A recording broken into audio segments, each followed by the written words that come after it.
Hey everybody, welcome to our Monday night stream, A Company of Fools. We are ready to play. As you can see, we have a little bit of an updated Grove Air map up there. It's still a work in progress, but we're getting it going. I'm going to go ahead and let the players introduce themselves and their characters, and I'll give you a little recap of where we've been at. Hey guys, my name is John. I'm playing the rogue mastermind known as Broker. Hey everyone, I'm Dio. I'm playing Sparks, your rogue arcane trickster slash artificer here. I'm Stu. I play Gaz, the Oath of Redemption Paladin, who was commander of the Legion and accidentally slighted one of his captains last game. I am Adam, and I play Trix, the Warlock of the Deep's patron, Pact of the Tome, because Warlocks are complicated like that. Hello, I am John. I am playing a new character called Preacher, a Unity cleric. And I am the Mark Knight. I am your dungeon master this evening and most evenings throughout the week. Last time we left off, the members of the Phoenix Legion's command crew had approached a citadel that was supposedly infested with pirates in order to help out a local priest in clearing it out, because as the different districts in the city have been abandoned by the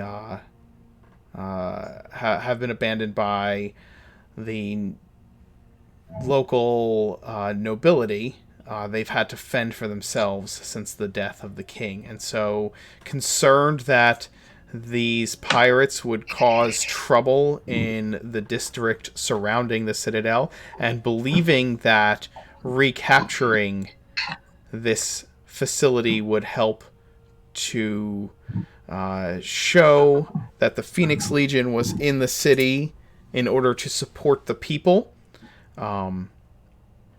they have gone there and discovered that those within have more of a fiendish nature than a bunch of pirating thieves.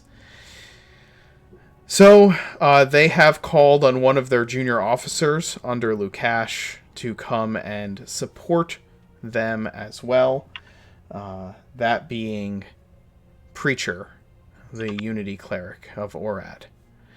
And so you stand outside of the Citadel. Gaz, you've knocked upon the door and asked for them to let you come inside and speak, and they have deflected your desire for entry, and that's when you cast Divine Sense and recognize that there are many that whatever's on the other side of that door has a fiendish nature. And what was the exact phrasing they used? Like, we aren't accepting accepting visitors at this time.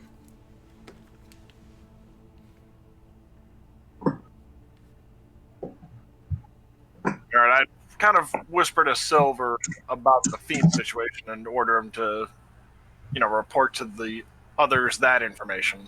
Sure. Before turning back to the one at the gate. Somebody's keyboard is very loud.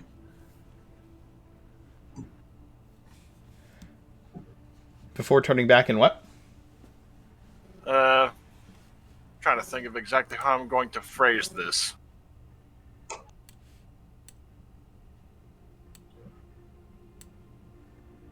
There's concerns about the fact that this fort has been taken possession of from some of the populace nearby, and we've been asked to come and check on the situation. So if you could let us in, it would be greatly appreciated. That's out of character. That's quite an appropriate phrasing. Taken possession. Sorry.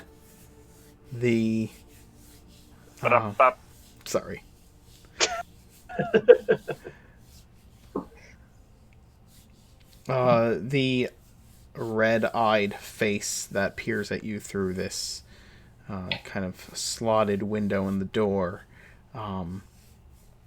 states, "The building was unoccupied, and so we have chosen to make use of it, since the city was not." And as I said, it would go a long ways towards allaying concerns if you could give us a tour and let us know what you're doing. Tours have been restricted at this time, and what we are doing is living here, and none of your business. Insight. Go for it. Are we listening to what he's saying? I mean, yeah, you guys can hear it, or at least anybody within, earshot can hear it. Oh yeah, he's deflecting your attempts at peaceful entry. So he's just... Is he lying about just living there? That's kind of what I was trying to get the sense of.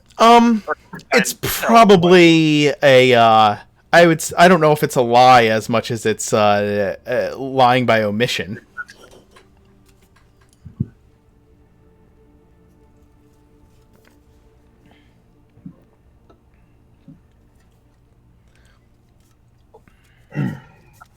Was that with advantage, creature, or just double click? I think you double click.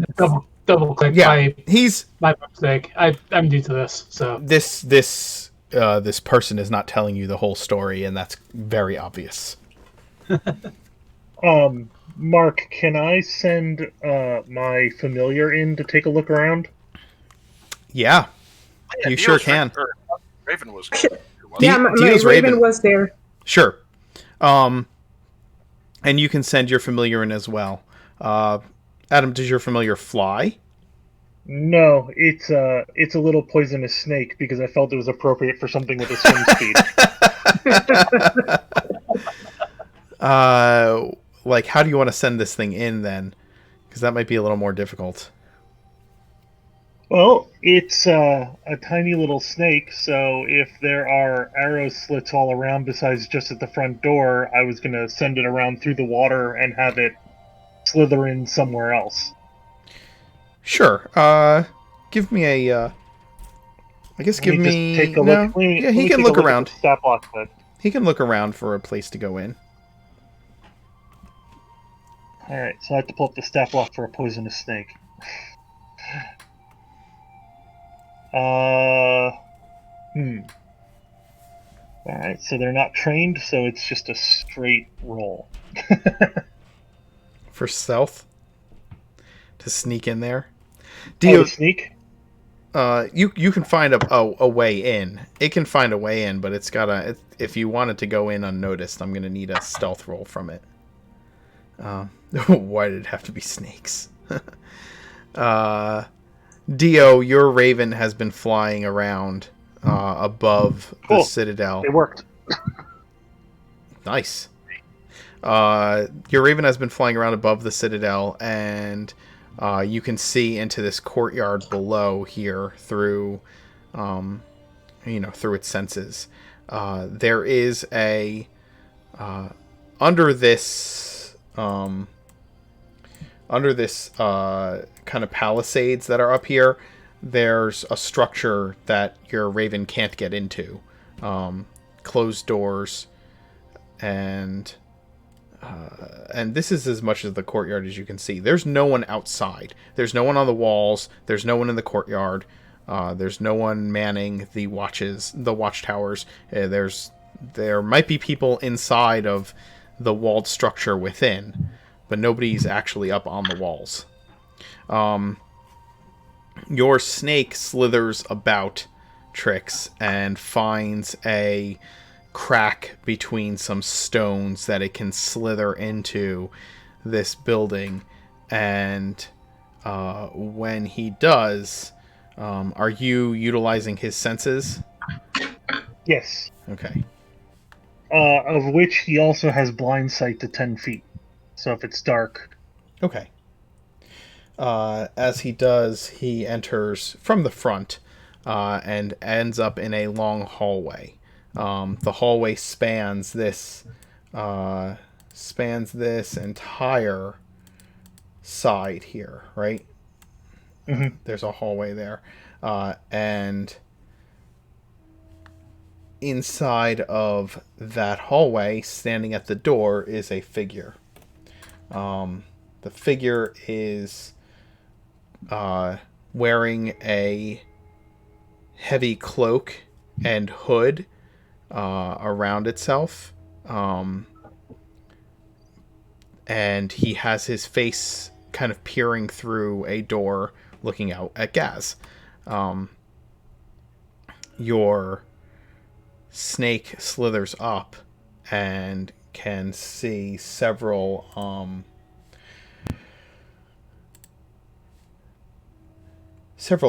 hooks laying upon the ground underneath the cloak at the feet of whatever is standing at the door. Did that roll over? No, I think I clicked the wrong part. How about if I click there? Nope. Why aren't you clicking over? Oh, there it goes. Now it's rolling very slowly.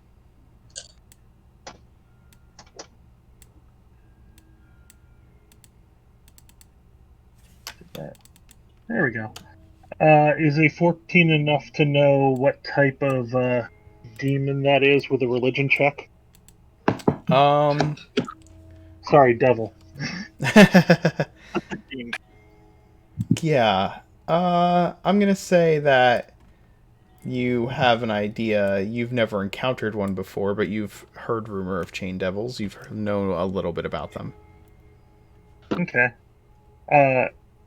Knowing a bit more, I'm going to have the snake find somewhere safe to hide, as he's expensive to restore, and try to get. And did I take? I did not take that. That's unfortunate. Try to let Lukash know what he's dealing with. But I'm also hiding, so that could be trickier. Are you yourself are hiding as well? I'm not hiding. I'm doing the minor illusion. It doesn't break spell concentration to use my familiar senses. Okay. Oh, Gaz. Sorry. Yes. All right. Yeah. So I'm Okay. getting confused. Yeah. To let Gaz know that he's talking to a chained devil, but I'm currently doing a minor illusion so that it only looks like it's him and Lukash right now. Yeah. You know that chained devils are not easy foes to deal with. You don't know much about them beyond the fact that they have those rusty, nasty chains that they can seemingly control through some kind of magic or telepathy. Gotcha.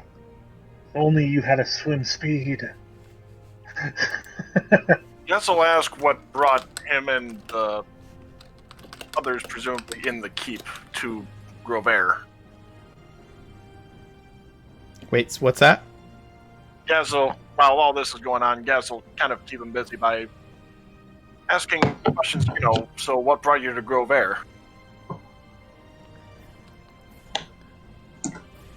There was a space available. Prime real estate. Coastal real estate is hard to come by. If you don't leave, well, I can't do anything about you standing out there, but I believe our conversation has come to an end. I've made my intentions clear, and you've made yours. I should also inform you that I am a paladin.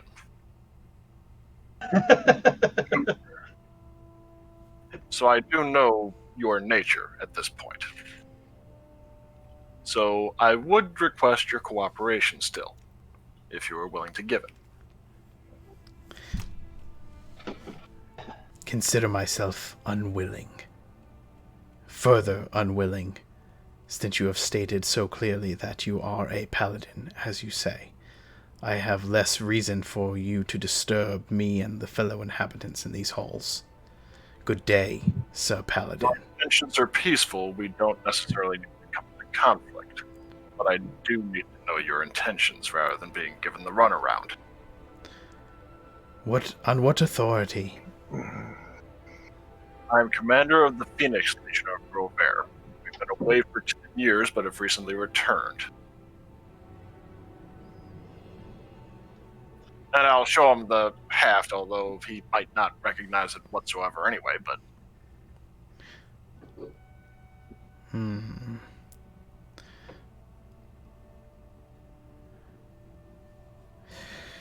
And you aren't actually the strangest thing I've seen since coming back to the city, given that there's one district that seems to be populated primarily by the undead.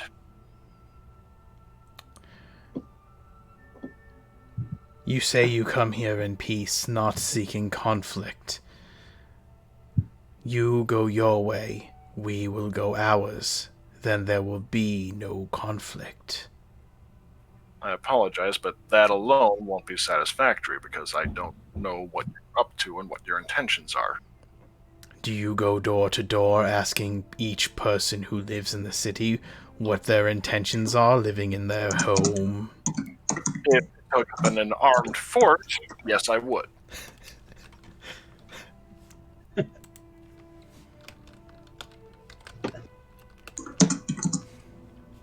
If you were simply in a private residence, I likely wouldn't see an issue with it.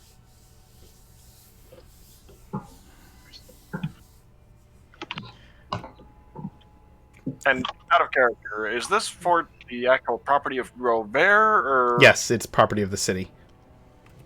It was formerly under the control of the crown, but since the crown has been gone, it's... kind of in disrepair. Correct.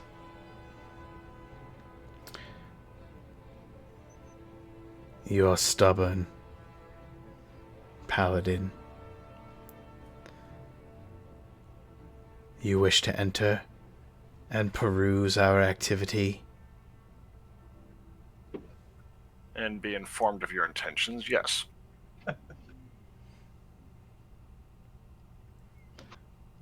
Our intentions are our own. If you insist upon entering, I will allow it, but only you.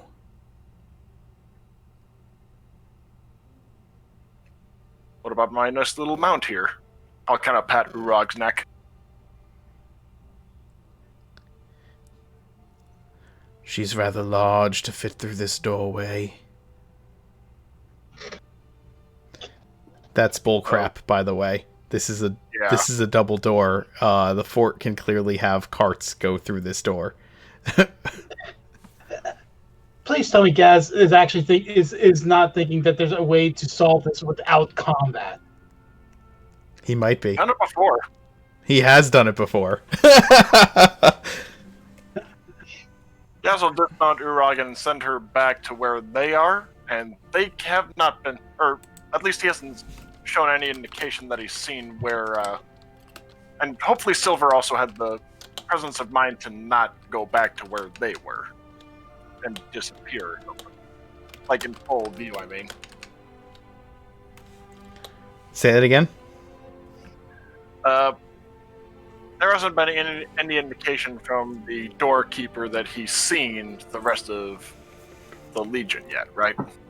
No, I mean, you've just brought... What? You've just brought the command crew, correct? Yeah, they've all been under that illusion, right? Yes, they've all been under the illusion. So yeah, Gaz will send Urag back to them and then Urag can relate to them what's been said, and he will openly accept the offer. Okay. Although, actually, real quick, insight check first. What's that? Insight check? Yeah. What are you trying to determine? Whether he actually means harm or whether he's just going to be like, okay, yeah, he's not going to go away until we actually give in here. There is a conniving nature to this individual. He's welcoming you in alone. and he is not been very hospitable so far.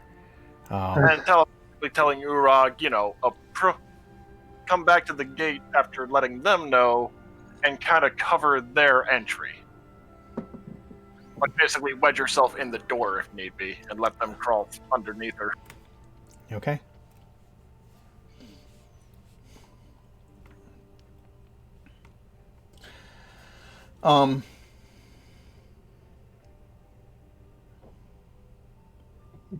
Let's.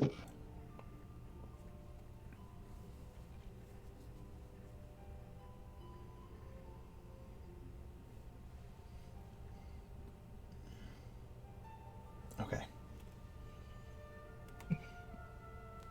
All right. He unlatches and unbars this door and opens it for you to enter. While he's kind of covered, I'll quickly cast Shield of Faith on myself. Sure.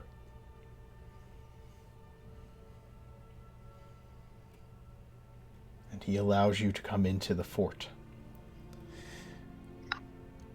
As I kind of enter the doorway, I'll kind of mime as though I managed to get something in my boot and didn't notice it because I was on Urag, and make a show of pausing at the ajar door trying to get it out.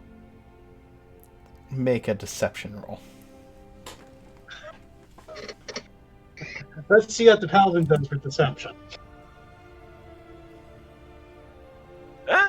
Oh, Charisma.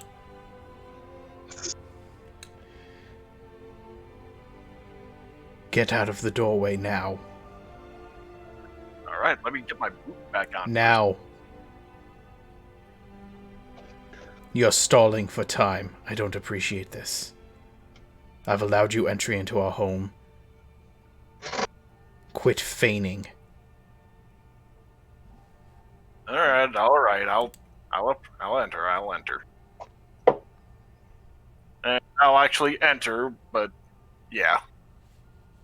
Are you trying to have somebody sneak into the doorway while you're doing this? Is that what the plan is? Or just letting people get a good look inside? I did say to Urag, come back up to the door and wedge it open if need. Well, Trying to figure out what your ploy is here. he's trying to do a peaceful solution the devil's not going to let him do it. I know that he's trying to cause a peaceful solution. I'm trying to figure out what the ploy with the door is. it's to let Urag have time to wedge it open herself. Or Right. at least, paw in there to prevent its closure. Okay. Closure, If anyway. Urag is coming up to get her paw in the door, I'm going to need an opposed strength check as this creature closes the door behind you. While the devil is pretty distracted, can I move my familiar to be on Gaz? Give me a stealth roll? Sure. You can use advantage since he's trying to get the door closed. That's how I was doing the distraction with the food. Yeah, he doesn't do it. I really doubt she did it. She does not. I'm pretty okay with just that result. Yeah, I'd say so. All right. Right? Gaz, Trix's familiar slithers over to you as you're fixing your boot and kind of slithers up onto you.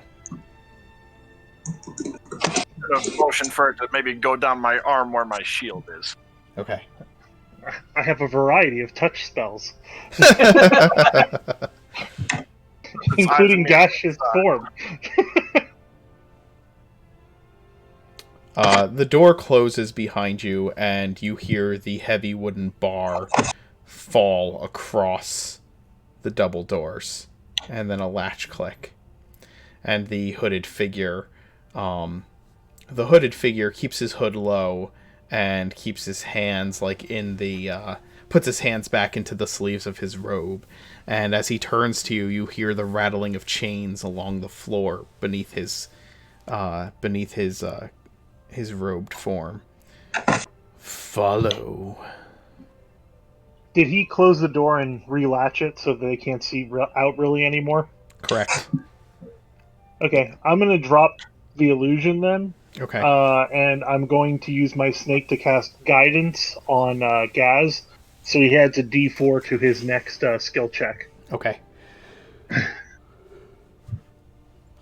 He begins to lead you through the halls of this this single level fortress. There's like about a 12-foot ceiling in here. The halls are about 10 feet wide, and there are the outlets where those points are up at the tops, right? There are small guard chambers with arrow slits. There are no real rooms at this front part. It is just hallways. But you see that the hallway is lined out from the main portion of this hall where the door is. As you move and look into these little side rooms, you see people kind of strewn about, making the best of the space that they have. Mostly humans. They're in... Actual humans? What's that? Actual humans? Yes, actual humans. They're wearing whatever clothes they have on their back and have like pallets for beds and are eating scraps of foods. And you begin to notice... give me a... what's your passive? Perception is +3, so 13. Okay. You notice that they are tied together. They look like homeless folk. Captives? They look like captives, and they look like people who... They look like the dregs, right? They look like people who would not be noticed if they went missing.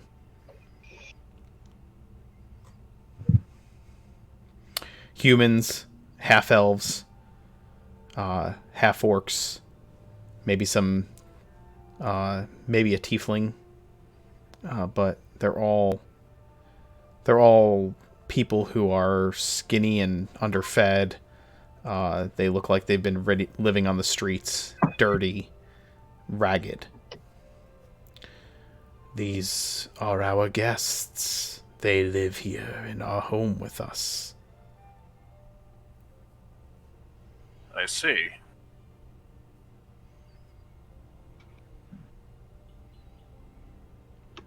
The ropes are the ropes that they are tied with. They're not like they're like tied together, and you don't see exactly. Actually, rather than ropes, they are chained together. But the chains are kind of wrapped in rags, as if to be left not quite noticeable. And you're in this, you're kind of in this hallway here, underneath this ceiling, right? What's that? Have I seen any other forms of entry so far? Any forms of... I'm sorry, you cut out right at the one word.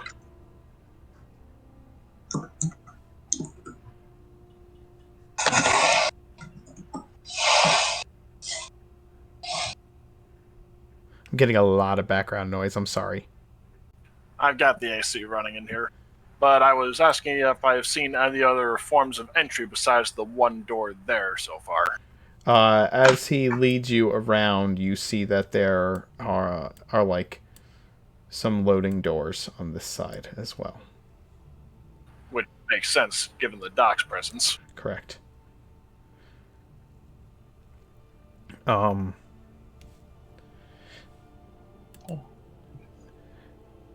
Dio, can you use push to talk for now? Because when you type, it's very, very loud. Oh, I was muted. Oh, that's weird. Maybe I it's not just your keyboard. unmuted. Maybe it's not your keyboard. Maybe it's someone else's. Okay.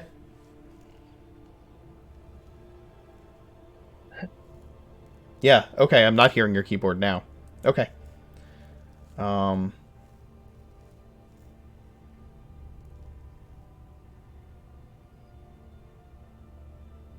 On the plus side, at least Gaz is providing an ample distraction here. Yes. What is everybody else doing in the meantime? I just casted Mage Hand on the other side of the door to try to open it up. Or unlock it, at least. The mage hand can unlock it, but it certainly can't pull up the crossbar. The crossbar's too big and heavy. Shoot. I will just say out loud, I do not see any way we can enter this place quietly at this point. Gaz will message back through Urog that there are loading bay doors, though you'd have to get to the docks area in order to access them. And they are docks. Those are not bridges on the other side. That's where a boat would be able to dock up to the fortress. Yeah. Well, I can firebolt that door. If need to. Maybe just batter it down instead. We don't have anyone that has a shatter spell. So you said no one's up top, though, right? No one's up top. That was seen. Why don't we just climb up? Okay. We can do that. Gaz, as you move through the hallways, he takes you all the way around the building back to the front door. It takes you a few moments as he's walking at a slow pace, and the entire time, every time he takes a few steps forward, you hear the drag of chains rattling against the stone floor in here. And how many minutes specifically? Because I have got the one spell up. Only lasts 10 minutes. It's less than 10 minutes. It's like 5 minutes to go a full circuit. Now that you have seen our home, are you satisfied? Quite honestly, no. Because those guests of yours have chains around their ankles. And at that point, Gaz will lift up the crossbar to allow entry. If it's already gained entry. As soon as you lift the crossbar, he is going to take an respond. Never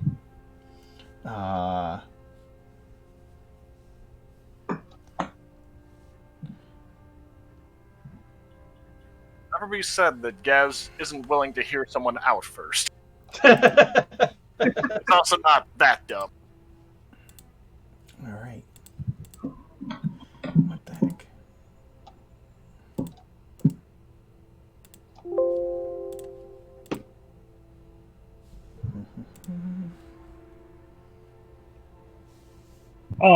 Mark, can you give me a second token slot? I can. Yes. Just call it Tentacle. Sure. Is that your snake's name? No, that's for when I summon my tentacle in combat. Oh! It takes up a space. Yeah.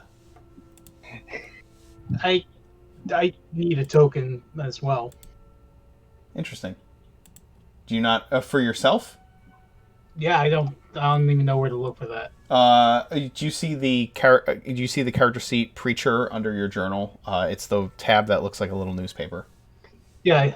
Okay. Just you can put a picture in there. If you hit edit, you can add a token to it, and then you can just drag your character to the battlefield, and it'll add your token. I don't have anything on my computer that could even be remotely considered usable for that. Okay. We'll have to figure that out for you then. All right, Adam, you should have another character sheet there for you.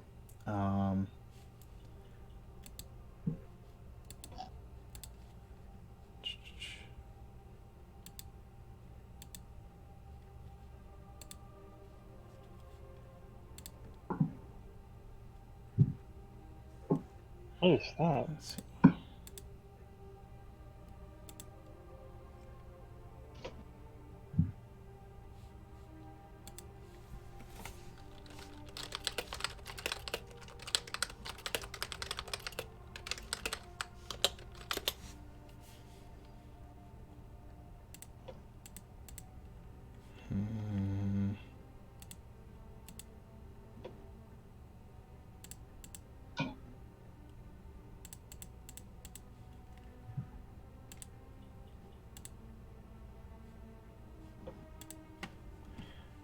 Is that Give is me. the one that you gave?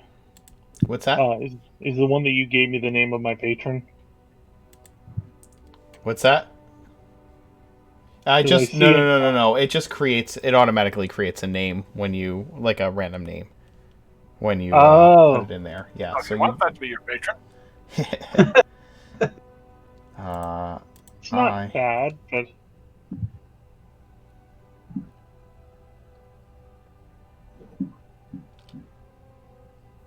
Oh God, so many hearts for the dab god in chat. So ridiculous.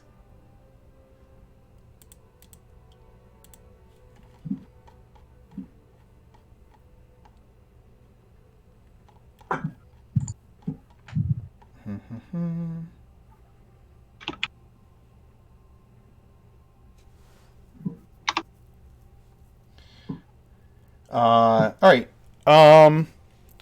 John, I just need like a Unity. You're just a human Unity cleric, right? So. Yeah, just All right.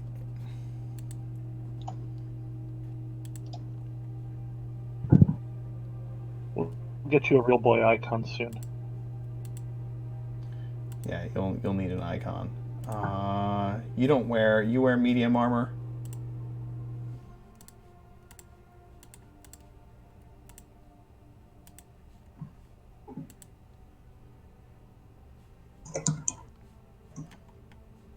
yeah, medium armor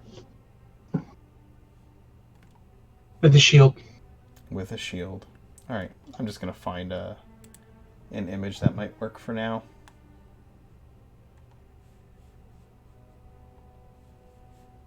This way we can just give you a token. Because combat's about to start popping. It is. Sorry for the delay, chat. Talk amongst Do yourselves. initiatives now, or Yeah, go ahead and roll initiatives. I think we need the chart up first, though. The initiative chart? No, you can just click on your character and roll, and it'll pop up. Okay. There it is. See? Holy crap! I actually didn't do crappy. Yeah, you actually have a decent initiative. Oh, guys, remember that you as a commander can change the order. Yes, you can choose. You can choose 2 people to flip initiative orders. We have to assign new roles to the other. Presumably, I would not be flat-footed considering that I acted first, strictly speaking. Presumably, yes. Okay. Yeah, stay there, don't move. Yes.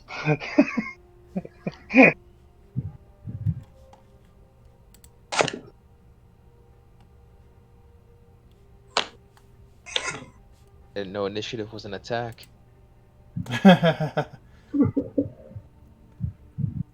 It is surprisingly. Must be a macro. It is surprisingly No, difficult to find. That's from clicking on it on the sheet.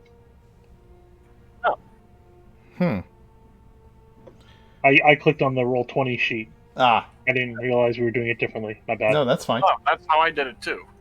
Yeah. That's weird that it came up as a hit.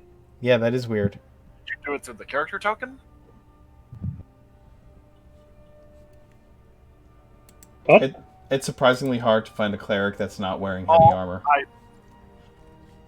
I think I mean, technically it's scale mail, so if it's like lighter end, you can probably get away with it. Okay. So neither of you showed up on the initiative order, so I'm thinking you might not have clicked your token first. Yes, for you to show up on the initiative order, you have to click your token first. I'll reroll it. It's gonna be objectively You worse. can actually add it to the initiative. Yeah, I can take care of it. Like I said, I just wanted to try and give John a token, but Was able to get any information out of this chain, even about how many people there are in here. oh, there's Could your divine sense give you a read of how many? no his Yeah, divine doing that like once per hallway sort of thing. divine sense once per hallway. Yeah, that would actually take care of the rest of my divine senses. Yeah. There's no. This is the only fiend that shows up, right? Because you have to be able to. Yeah, without They can't be in total cover, right?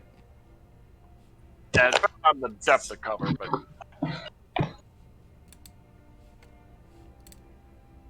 Oh, kitty. Yes, he's distracting me, actually demanding does attention. like a second duration too.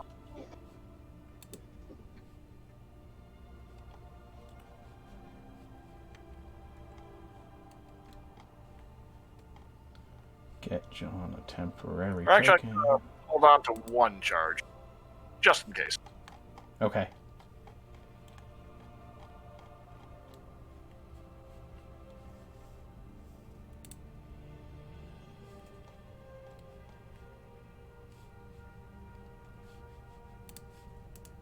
Oh, and any signs of desecration? No. Tentacle. Tentacles.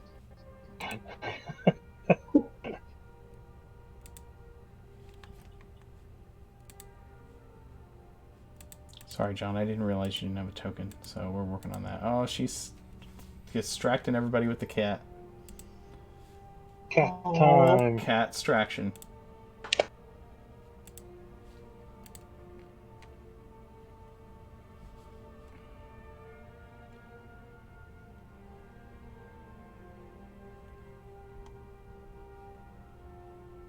How old All right, where did I put is it? the cat?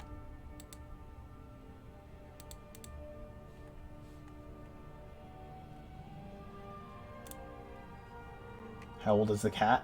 I don't know. Oh, the cat is, I think, 9 right now. So he's getting there. He's getting more mellow in his old age. Why he only begs for pets 20 times a day as opposed to 25? No, before when we got him, he was almost like an emo cat. He wanted to be petted, but he didn't want to be petted. He was tsundere. Kind of, yeah. Most cats. He was a tsundere cat. Yes.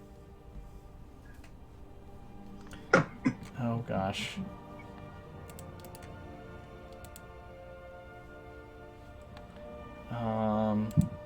Okay. Sorry, I didn't think about this beforehand. No, it's my fault. It's my fault. I should be better at my job.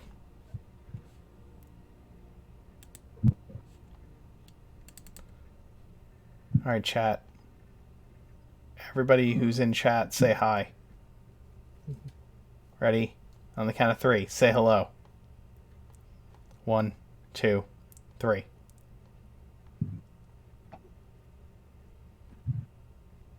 Trying to get to 15 people chatting at the same time. I need all the highs and all the hellos.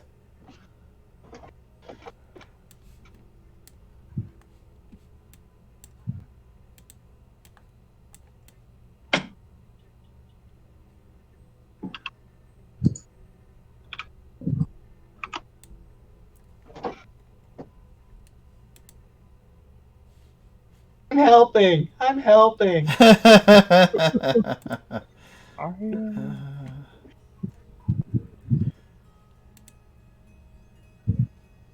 Oh, I knew you guys could do it. It's the think of the children meme. Won't anyone think of the children? Rare episode, yeah. Alright. Here, John, here's a token that I temporarily stole off the internet until we can get you a better one. I'll take what I can get.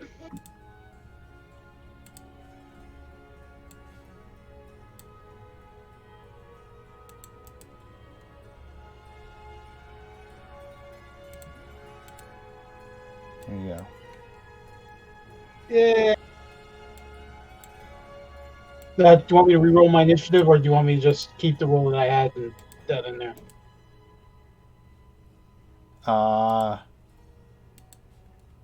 Just keep your initiative as it is. Alright. Wow, I promise that everything will go smoother from here. Yay! We smoothed out the rest. All right. Hopefully we don't find more. So let's add Urag to the initiative. Let's add... Urag just acts on my turn, doesn't she? Oh, usually, yeah. Yeah, that's true. Let's add that. If only just to keep things a little straightforward. Yeah, absolutely.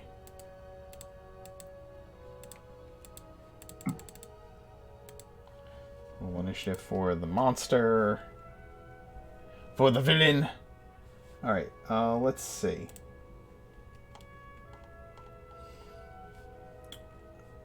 Is that gray one John? Yeah, that gray one is John. Yeah. You can edit your initiative, buddy. Yeah. Ow. Just click on the 0 and change it to something better. Not Accurate. Not letting me do it. Really? That's odd. Did it for mine. What'd you roll for initiative, John? Do you have 14. control of the token? No. Very strange. That might be fine then. Hold on. Alright, so go to your journal, grab your character, and drag it out onto the field. I had to click on mine first and then I could drag. Pardon the technical difficulties, everyone.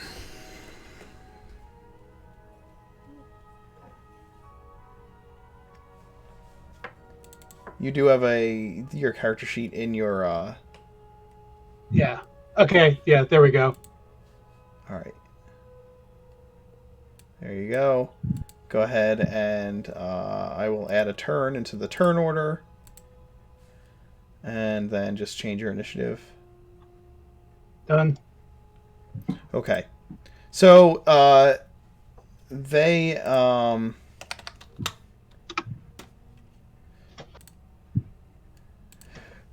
before the door flings open, right? You guys have been outside for the last 5 minutes or so. What were you doing during those 5 minutes? Discussing how to get in? That's primarily what you've been doing? Trying to figure out how you were going to get in? Has anybody tried to climb the walls yet? Not yet. Is it possible for me to make an investigation check to see if there's any other areas? At the front of the building? From where you're standing, no. You can swim out into the water up to the dock on the side, and you can get in that way. There's a couple doors there. But that's the only other entrance. Right. Trying to think. You know what? Seeing as how Gaz was unavailable for this, I'm going to look at the two rogues, and I will activate my emboldening bond. Between the two of them? Yeah. Okay. All right. Gaz, you pull open you pull up the crossbar as quick as you can. And it pushes inward, right? The door pulls inward. Yes. Urag will push in. Okay. As Urag pushes in, the creature before you flings open his cloak, and several chains shoot out at you. Let's see. 22 AC. So, hopefully it will be worth it. Let's see. That's Cheney boy there. Got it.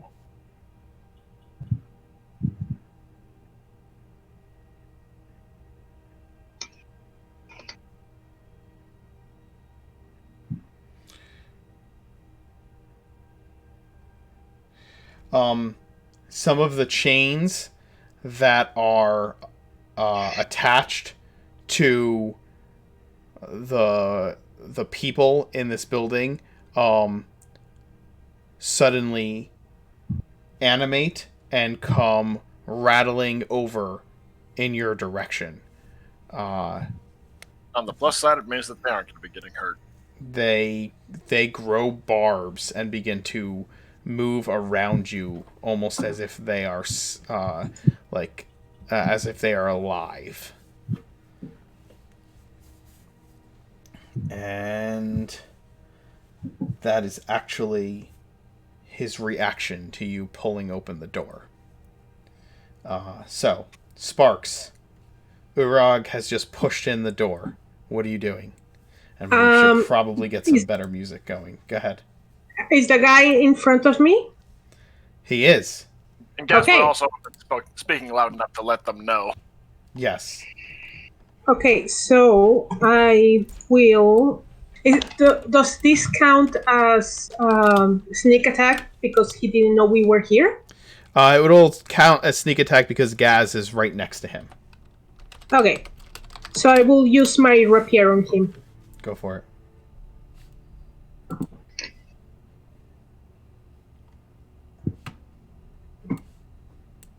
I think we have a 1d4, right? From the bond? For the attack, yes. You can use. Yes. Yep. I'll use that.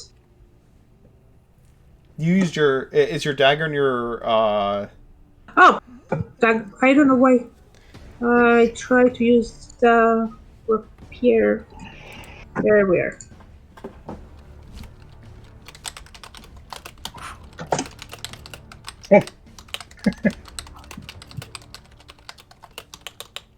So 17?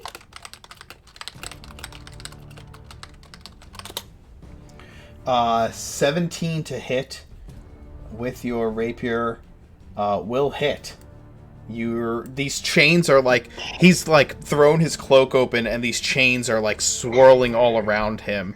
And there are chains that have animated and they are surrounding Gaz and acting as if they are like living constructs and snakes. These hooked barbs on the end, threatening to pierce him. And you rolled a 17 to hit? Oh no, sorry, 17 with a 13 with a sneak attack, and then right? What'd you roll to hit? It was 12? Oh, it wasn't. Or was it Your the... 10, yeah. Yeah, no. Okay, you I go... you were getting 17 too. You go to stab at him, and he and the chains swirl around him and deflect your rapier. Okay. This creature is is like red-skinned and menacing, and looks incredibly cruel in its visage. I can actually throw him up on the screen there for you.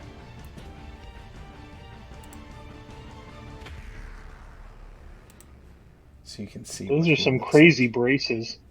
Yes. Can Urag continue moving past him or no on that round?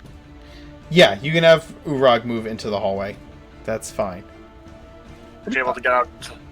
There's Where that. were the prisoners? You guys are so you're not in that courtyard there.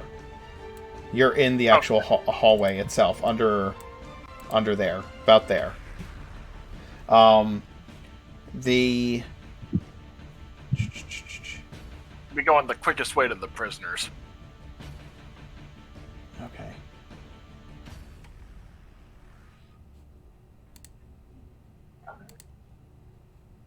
Sounds good. Let me see here.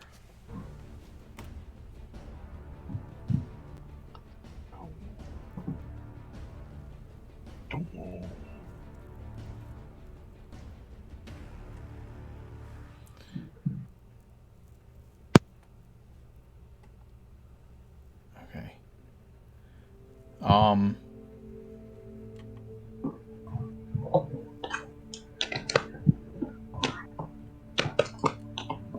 All right.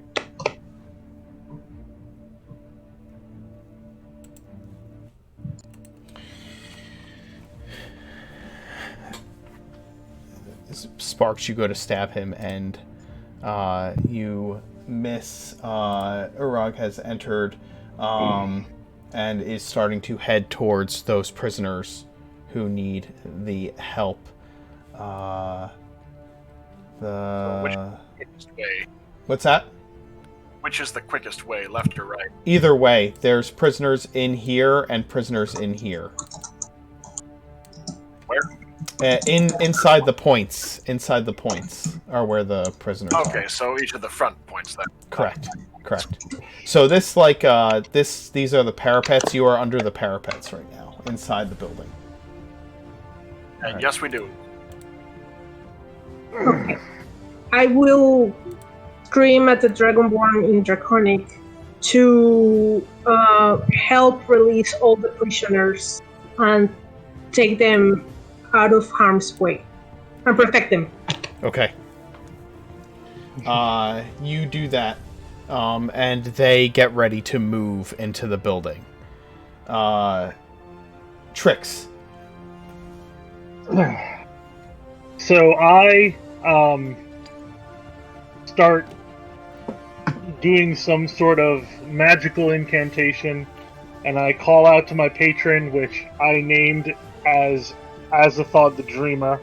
So, Azathod, grant me power! And a very large tentacle appears behind the... You can't flank with the tentacle, just Okay. to throw that out there, but it appears, and it's going to make an attack. Sure. So let me just Show see me here. your attack. Does the tentacle, does it show up in the sheet? It doesn't. I'll have to roll it. Yeah, that's fine. Uh,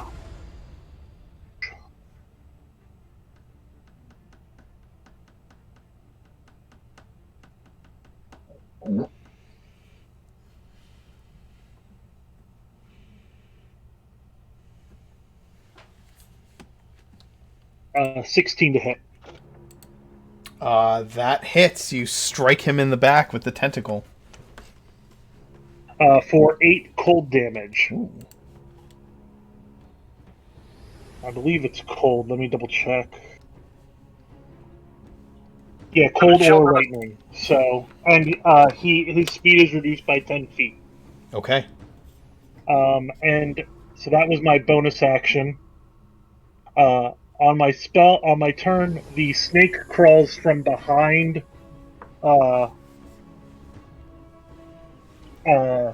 Gaz's shield and looks like it's going to latch down on the keeper, but some sort of magic starts pouring out of its mouth. So let me roll a hit for that, because I am casting Witch Bolt. Ooh. Nice. You're casting Witch Bolt. You can cast ranged spells through your familiar. Oh shoot! I thought that was a touch spell. My bad. It is not. Then ignore what I just said, and I'm just going to cast Witch Bolt at it. Okay, understood. My bad. You're right. The touch spells. Yes. They can touch things for you from far away.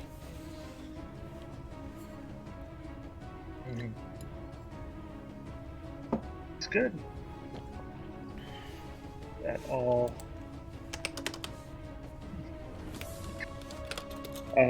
So my to hit is the same as my damage.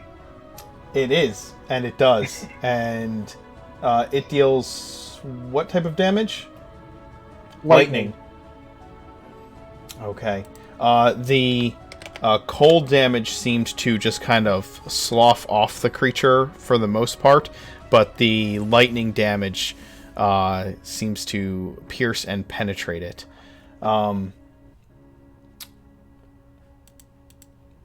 Tricks.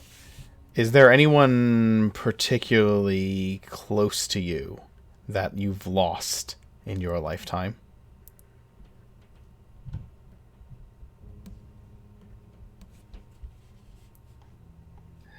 Close to me in my lifetime? Yes. I mean, both my parents are dead. So that's close.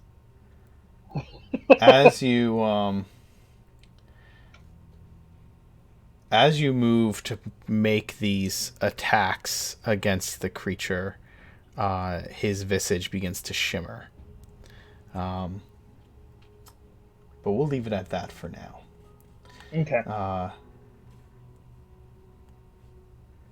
Okay.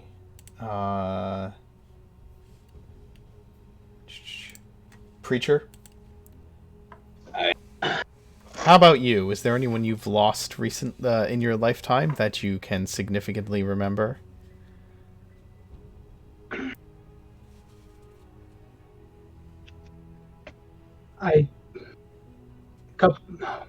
Maybe a couple soldiers throughout the long campaigns. Maybe a commander at some point. The old captain. Well, commander might be a pick, yeah. Yeah. As you begin to focus on this enemy,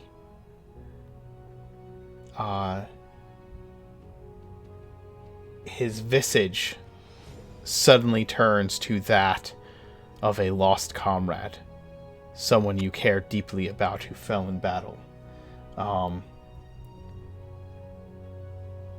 I need you to make a wisdom save. Okay. Keep that in mind. If you're within 10 feet of me. Which, crap.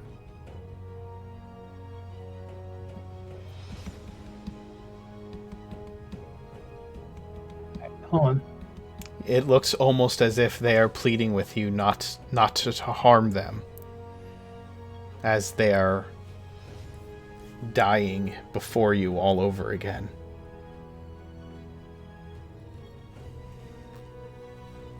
Dirty pool, old man. Okay, I rolled it in the D&D Beyond, but it didn't port over. Do you have the Beyond 20 extension installed? Yeah, but do I need to click on that icon to do that? Yep. Oh.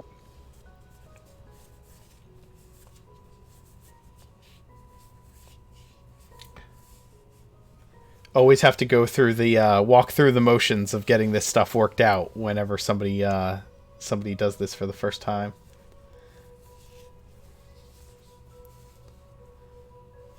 Not activating. I'll just roll it here. Okay.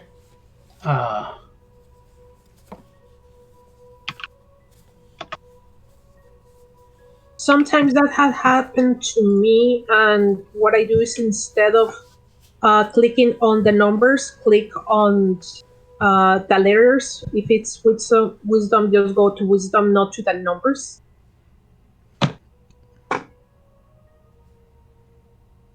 All right, you are able to shake the illusion, and once again you see the chained devil before you. Right. I will move up to Gaz, and I will lay a hand on his. I will just lay a hand on his shoulder and whisper a prayer as I cast protection from evil on him. Nice. Okay, so it now has disadvantage on attack rolls against him, and he cannot be charmed, frightened, or possessed by that creature, correct? Correct. All right. Any bonus actions? Not at this time. Okay. That I can think of. Gaz?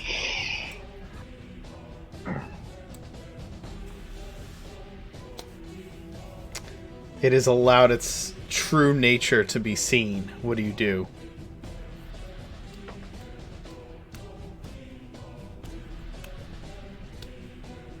Just wordlessly start slashing at it. Okay. And I will stay put because, well, actually, Broker, do you need to get closer, or is there good? Like, are you going to be melee range, or? I can chill back and just shoot with the arrow. Well, I can also step here too. Oh, that works. Okay, so step there, and 2 attacks with the Sword of the Legion. All right.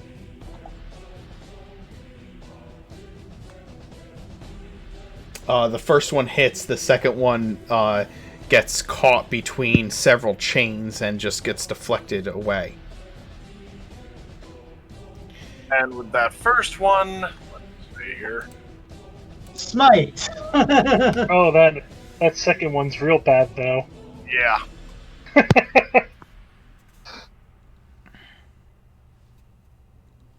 I'll expend a second level slot on this one. Okay. Radiant damage to a fiend. I'm sure that will only do great things for it.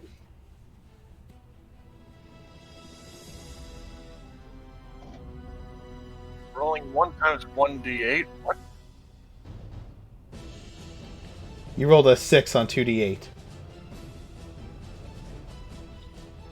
So it's I'm sorry, you rolled a 7 on 2d8.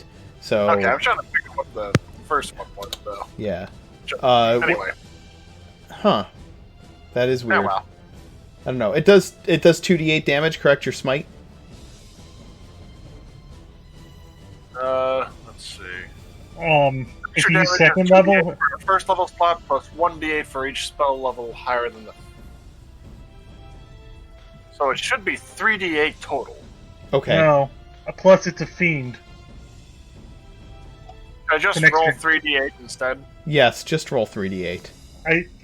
Isn't Smite get an extra D8 against fiends? I thought it was undead. I thought. Is it Oh, the damage increases by 1d8 if the target is an undead or fiend to a maximum of 68. You're right. So, Yes. and that's not per level. I think that's. Oh, actually, I think it's just one extra. Okay. Yeah. Yep. So you burned a Extra D8. second level spell slot, right? Or you burned a first? second level. Okay. Ooh. So What it's do going to you do... Jesus. It's going to do Yeah. 30 damage to the creature before you as this blast of radiant energy slams into it through the Sword of the Legion. But then it tangles the chains around the sword and rips it from your hands, sending it spinning through the air and landing on the opposite end of the hallway from Urag. So this side of the hallway here. Alrighty. So I will draw a little shape to represent the Sword of the Legion. Down there. Broker? So I'm going to. I guess I'm going to move up here and attack with my short sword. Alright. Keep in mind, you have a D4. Yes, you get to add a d4 to your attack. All right.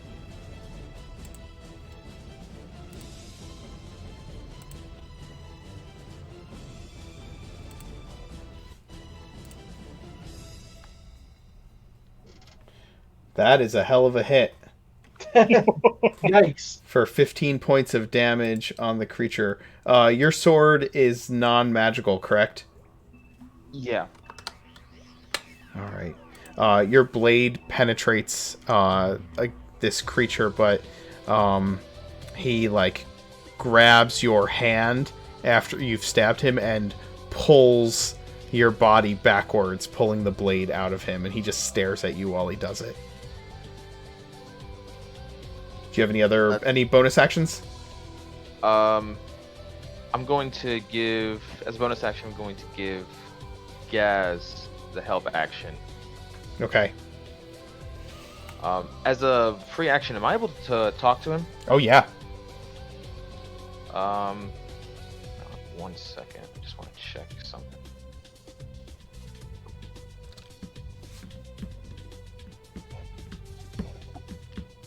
Yeah. Can I speak to him in Infernal? Yes, you can.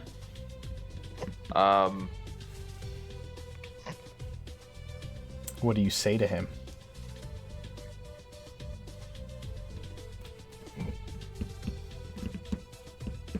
Do you really want to continue fighting?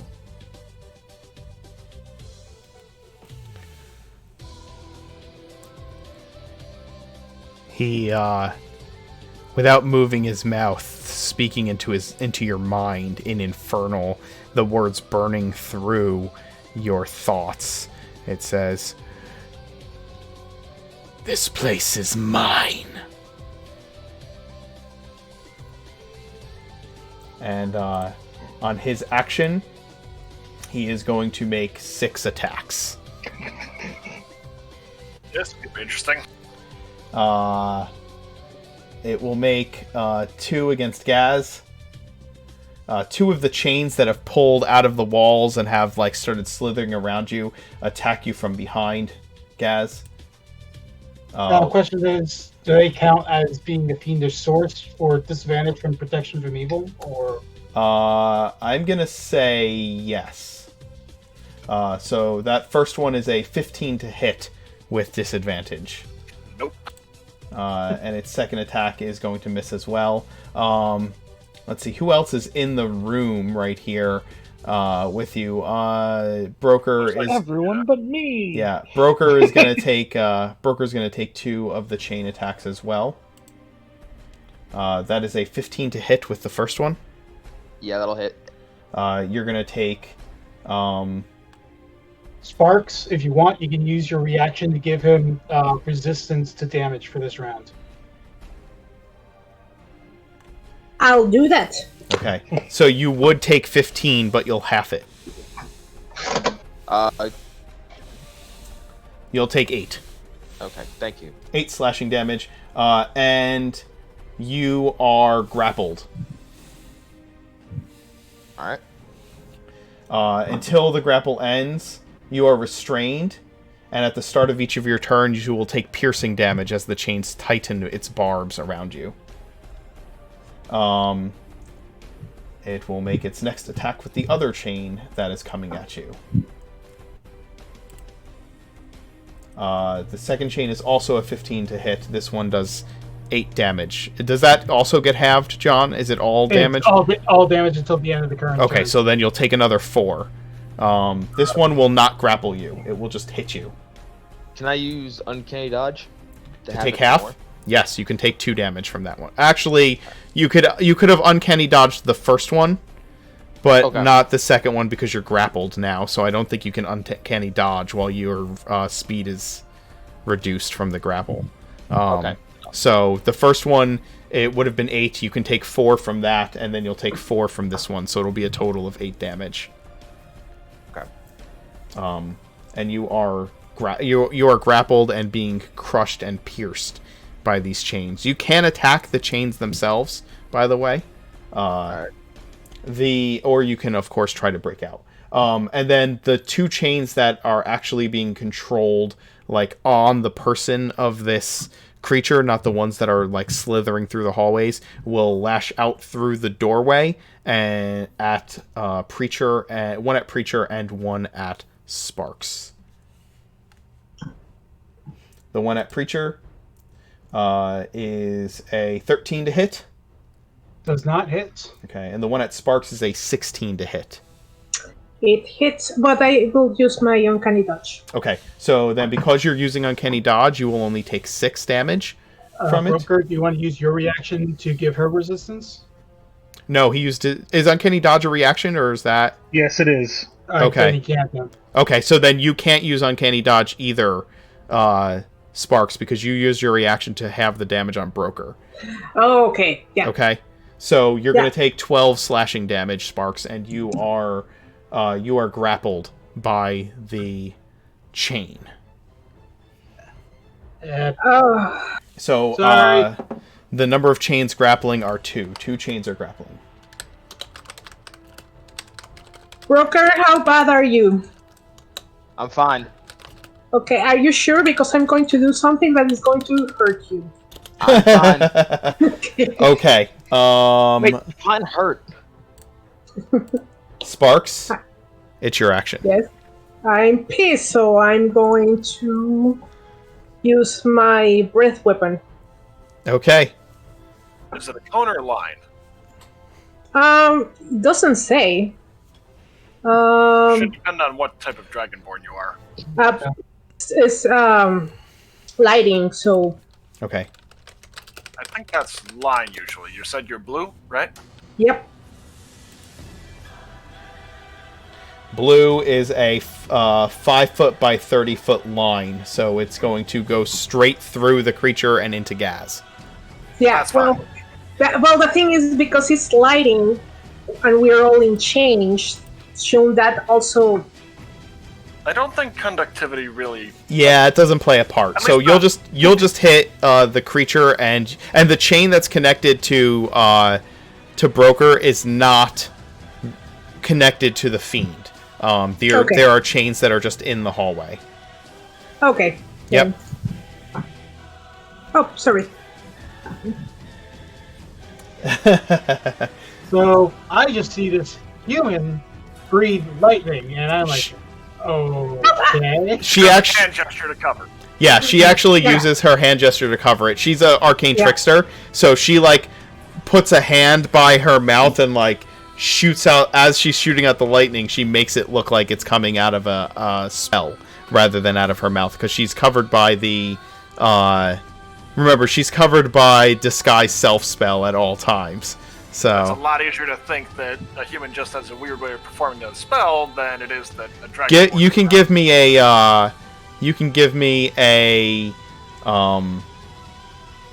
I guess you can give an investigation check or an intelligence check to see if that seems weird to you or not.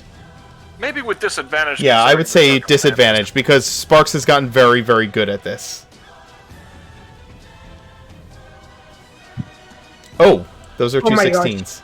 I don't know why I did that twice. My bad. Yeah, that's okay. Although that is intelligence, not investigation. Yeah.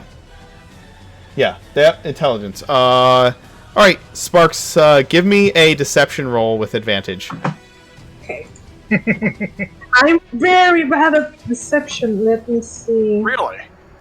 I'm very good at persuasion. I can. This At is least you have advantage. yeah. You have advantage on deception. Good. There we are. Yeah. Okay. So that's your answer. You guys can play that however you'd like. Okay. Use those rolls to determine the outcome.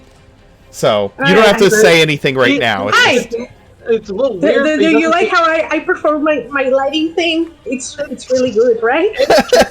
interesting, but I don't see anything nefarious about it yet. Persuasion roll. Please don't see this. Oh god. You shoot the lightning through the creature and Gaz, each taking 7 lightning damage as it kind of shocks along the floor and up into the wall behind Gaz.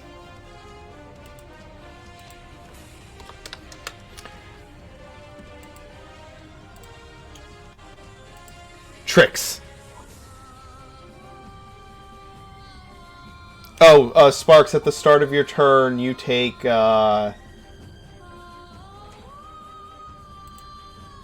you take 6 piercing damage as the chains tighten around you, piercing you with its barbs. And can she roll to escape it during this turn, or was her action already used? Her action was using... Oh, wait, is it a bonus action to spit lightning, or is it an action? Let me check. It's an action. Okay, so no, the escaping is an action. Okay. Uh-oh. I need to fix that. Oh, no, it's unrelated. It's your turn, Trix. Wait a minute, there are dex saves for it. Mm-hmm. There- Alright, the lightning breath. Oh, you're right, there are dex saves. Yep, make your I dex just save. looked it up on Beyond. No, it was there the whole time. I just failed to be a good dungeon master. Okay, and this gets a... So, yeah, it saves, so it only takes half damage. Okay. I don't think it's reflected in the... Oh, no, it is reflected in the base roll. Never mind. Yep. You save as well. Nice. So you take 3.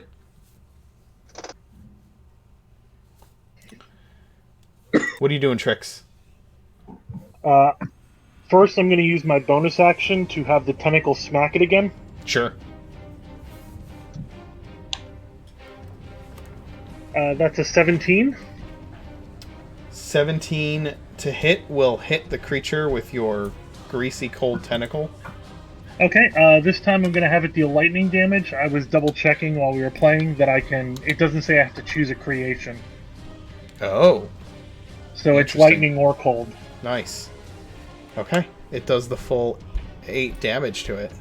Okay. As my action, I'm going to continue with Witch Bolt. Sure.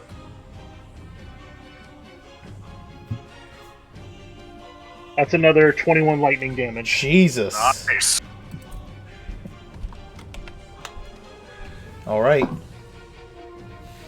You slam another 21 lightning damage into the creature, and it is just frying and just coursing with lightning, and it's running down the chains that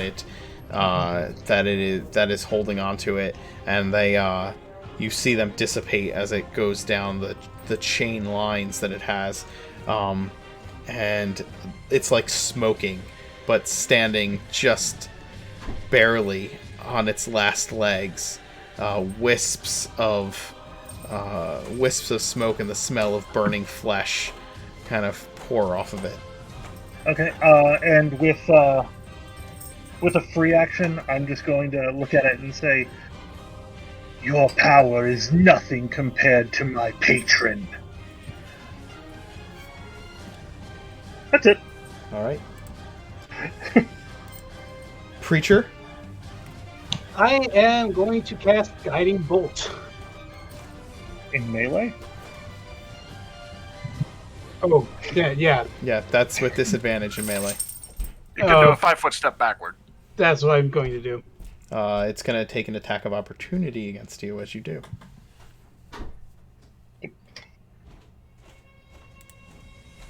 Oh yeah, it's a different system that has 5-foot step. Yep, 22 to hit you.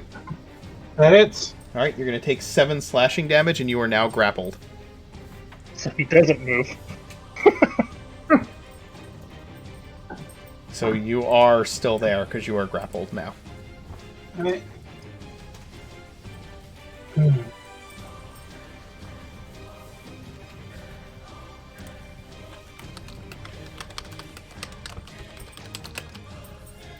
No, I'll still do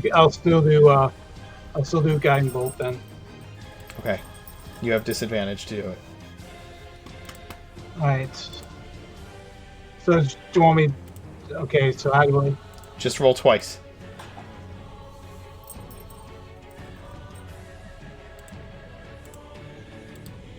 Put a little icon denoting that all y'all are grappled here. Alright. Oh no. Oh good. But worst is still fine. Yes, you managed to hit him with your guiding bolt, dealing the 12 radiant damage to him, and it like takes a step back, just one step back, as the radiant energy slams into it, and he starts screaming in infernal, cursing your names, cursing you all to damnation and fire. Gaz? Well, thankfully we didn't sell Foe Eater yet, because that sword's way out of range. And as this is happening, you can hear the sound of metal against metal as the Dragonborn have pushed past all of you, or have flooded in before all of you blocked the entryway and are cutting the chains or breaking the chains of the prisoners throughout this entire keep. And Urag is loading them up onto her back over here. As many Once as they you get can. over their initial shock, anyway. Yeah, as Do you have many as another you can. weapon you can draw, Gaz, or Come again? do you have another weapon you can draw? You can draw. We never sold Foe Eater, No, you didn't. so I'll be pulling that out. Oh, God. Keep in By mind. the way, you're welcome. And by the way, you do have advantage on this attack roll for my Guiding Bolt. You do indeed. Can I choose? Well, yeah, I'll just use it on the first one. Okay. Good thing. Yeah. You slam into it for 11 damage. And on that first one, Damn it! You can't hold on to a weapon to save your life, can you? Chains are scary. Well, actually, I'll just roll the 48. You know what's coming. Yeah. So You're about ignore to- the rolls on this one. You're about to be smote. He is. As you So that's 22 slam, instead of the 9. as you slam into him with the radiant damage from this blade, this blade known as Foe Eater, you can feel the evil of the blade resisting the radiant energy that you send coursing through it. It does slam into this fiend, and the fiend falls, and so do all the chains that are wrapped around everyone at the same time as the creature falls to the ground. But as the radiant energy fills Foe Eater and slams into this fiendish creature, you see cracks start to form all throughout the blade, and then suddenly it explodes out with the radiant energy, destroying Foe Eater in the process. Well, that was unexpected. At least it died for a good cause. And the fiend is dead. The chains fall from around your companions and lay at their feet. The Dragonborn, not really being able to communicate with these poor homeless refugees, but they go streaming out of the fort in fear.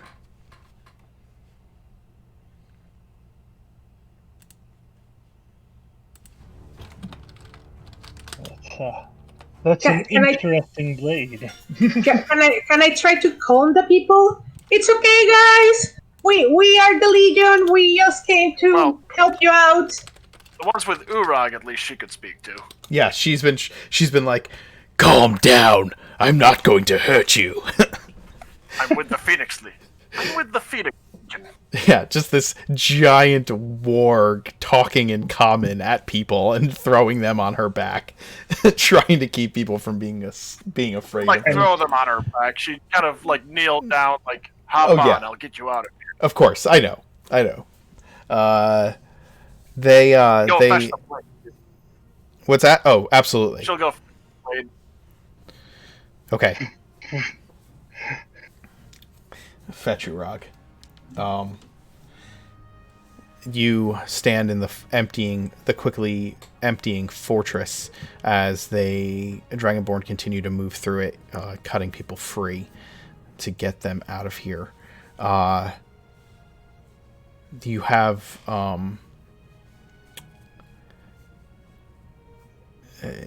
You have a look around in this first hallway, and at the body of this creature before you.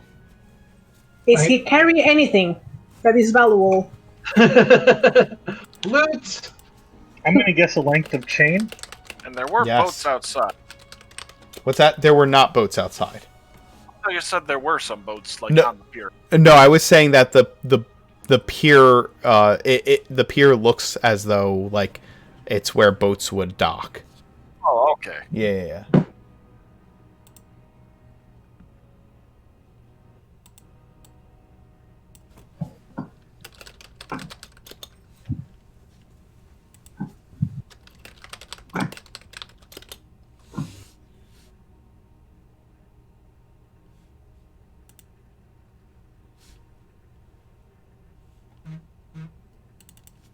Guess that's settles what to do with Foe Eater, at least.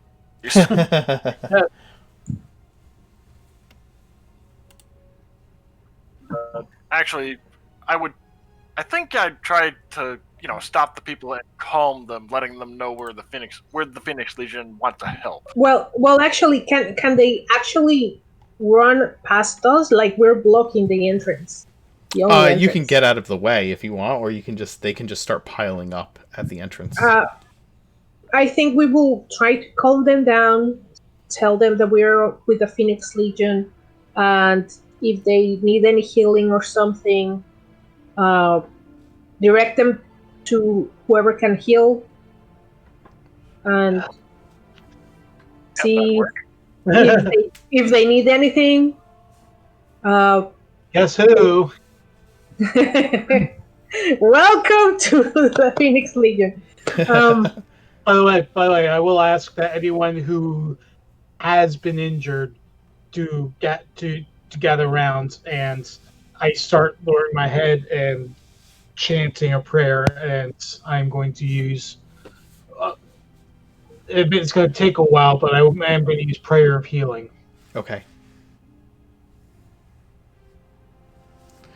But that would probably be also good for our for these captives.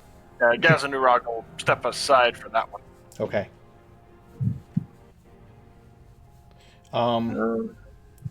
The only thing of any value on this creature is that beneath the chains that were wrapped around its arms are a pair of golden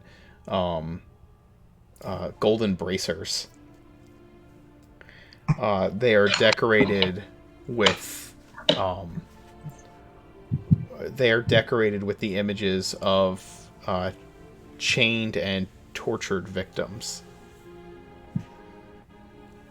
Oh, shit! I forgot. Addendum to that, before I cast Prayer of Healing, I will actually cast Beacon of Hope first. Okay, that's fine. Actually, scratch that. I can't. Everyone's fine. Well, Yeah. no, because my initial thought was to use Beacon of Hope, and then while that's active, cast Prayer of Healing to maximize the healing going out. But Beacon of Hope only lasts for a minute. That's fine. I think 11 is enough to help one, and then I've got Lay on Hands on top of it. Yeah. You can heal those who you need to heal. Yes. Does that also heal us, the rogues that got a beating? Yeah. You each heal 11, right? Each creature in range heals 11. Is that correct? It's up to 6. Oh, up to 6. Okay. Yeah. Up to 6 people heal for 11 hit points. Correct? Yes. Okay. So you would target Broker and Sparks as 2 of those 6 people. And myself. And yourself. Okay. And 3 captives. So that's then fine. 3 of the captives. Cool. Yep. And then I could do Healing Word Okay. to make up the difference for anyone else that didn't heal completely up, and plus whoever else. Okay. You go about healing those who need it. Most of the captives seem fine, other than being malnourished. They don't seem hurt in any way. They are eager to leave this place. As the hallways empty out, what's everybody's passive perceptions? 20. As the 15. hallways enter out, Gaz didn't notice this because there are a lot of muddied footprints throughout these halls, but Sparks, you notice that there are drag marks in among the footprints on the floor. Oh no. Oh, this is gone. I'm just going to move it away. Guys, I see dragging marks over here. Drag. Like where people have been dragged. Yeah. I thought you said dragon. No, dragging. Where do they lead to? Urag, stand watch.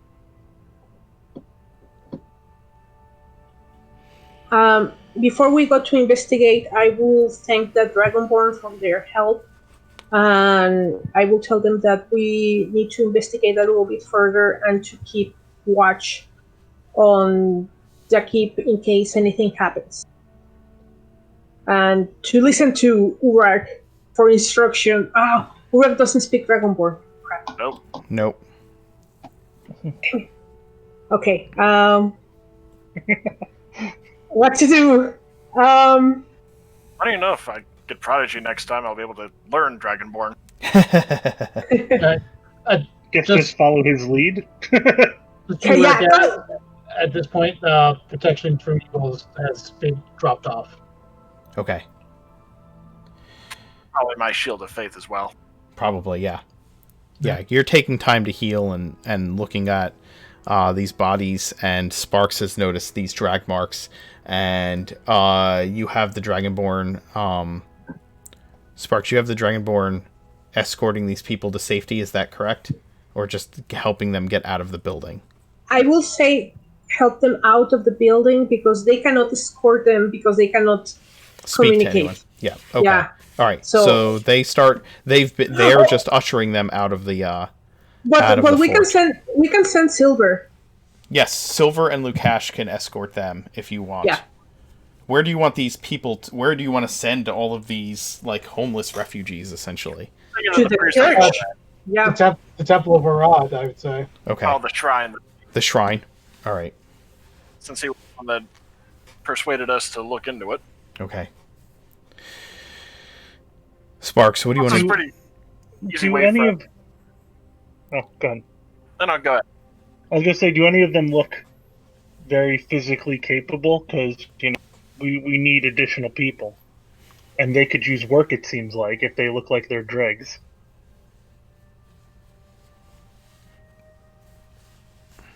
We're actually working on payroll right now.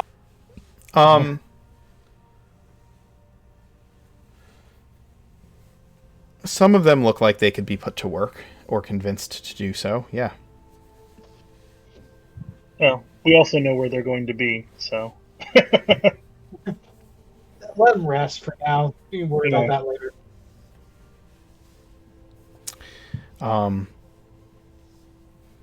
Lukash and Silver take the Dragonborn and the people to safety, to escort the people to the Shrine of Orad, leaving all of you to look at these, look at the drag marks that Sparks has pointed out upon the ground. Lead the way. There might be more people needing help. Sparks, as you follow the drag marks, they end at a stone panel in the floor. They go as if to go under that stone panel in the floor. You can feel from around the edges of this stone panel, you feel air moving. Considering you have a 20 passive, it is very easy for you to notice that. Is there nearby that's a trigger for it? You don't see a trigger, but Sparks, as you're looking at this, like 5x5 piece of flat stone, you notice that there are nick marks in 4 spots on the edges, as if hooks were placed in the floor and could pull it up. Guys, I think we need to pull this out. I see some hook marks over here. That will probably use its chains to lift it up. But you have a crowbar. I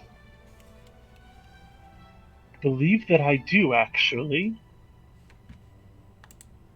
Yes. For some reason, I have... Yes, one of them. Yes, I have a crowbar. I'll hand in the Usually crowbar. standard at the back. So yeah, I'll try and muscle it up from one end. So athletics check with the crowbar. It is an athletics check with advantage using the crowbar.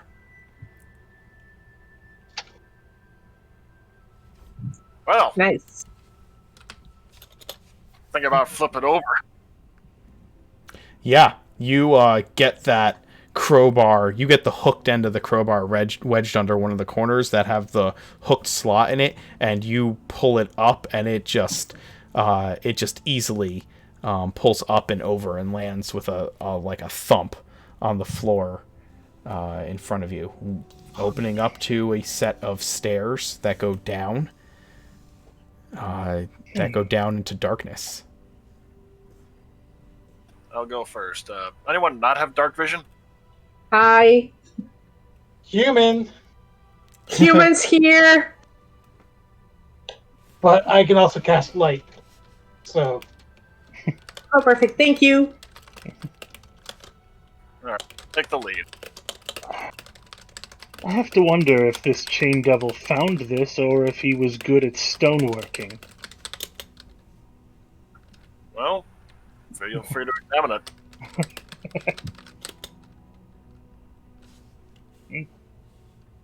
Well, we And can't do it ask that him again, now. just in case. I'm actually going to put it on the tip of. I'm going to cast my light spell on the tip of my mace and hold it up like a torch. Okay.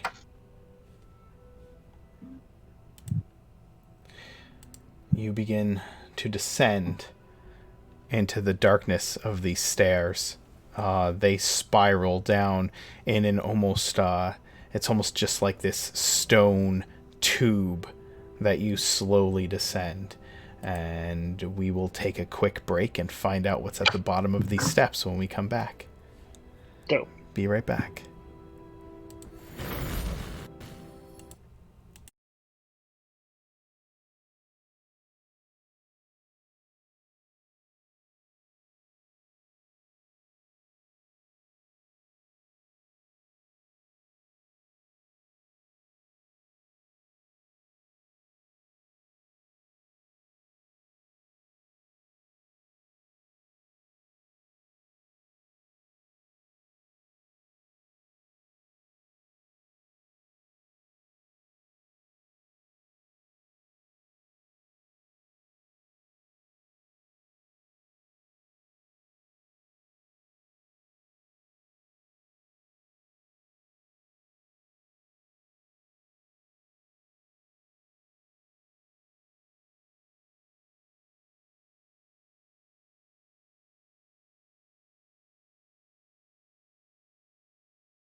Hey, everybody. Go ahead, John.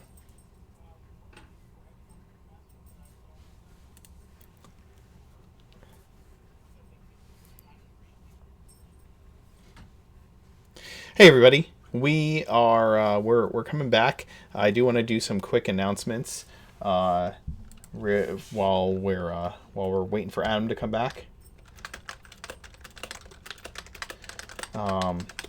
As you all know, we are on the quest for 200 subscribers so that I can dab on camera. I refuse to do it. I still don't want to do it, and I don't think we can get to 200 subscribers. I hope we can, but I need you all to prove me wrong, and if you want to see me dab on camera. I have agreed to dab for a full 10 seconds of time in front of the camera, which is a long-ass time. But you got to get us to 200, and not only do you have to get us, not only that, but if you get us to 200, we have some prizes for the top gifters. Right now, those gifters are David and Red Ice Mage. You guys will be getting some cool prizes. Our prizes for top gifters, first place is going to be getting a let's see. First place will be getting a copy of Explorer's Guide to Wildermont. Second, and also a copy of Castlevania Symphony of the Night, an original copy being put up by one of our players, Justin, who wants to help promote me dabbing. Additionally, second place is going to be getting a horn, a drinking horn with the Skyrim logo on it. Third place will have a custom mini custom painted by Justin, one of our players as well. So if you are interested in helping us out with that, go ahead and gift some subs.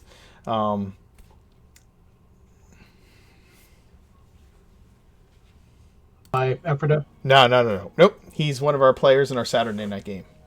Oh, okay. Let's see. Other announcements.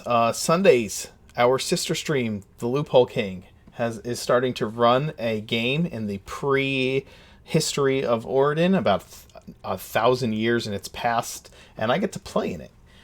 So come check us out on his channel on Sunday nights to see some of the past of our setting and what trouble we can get into.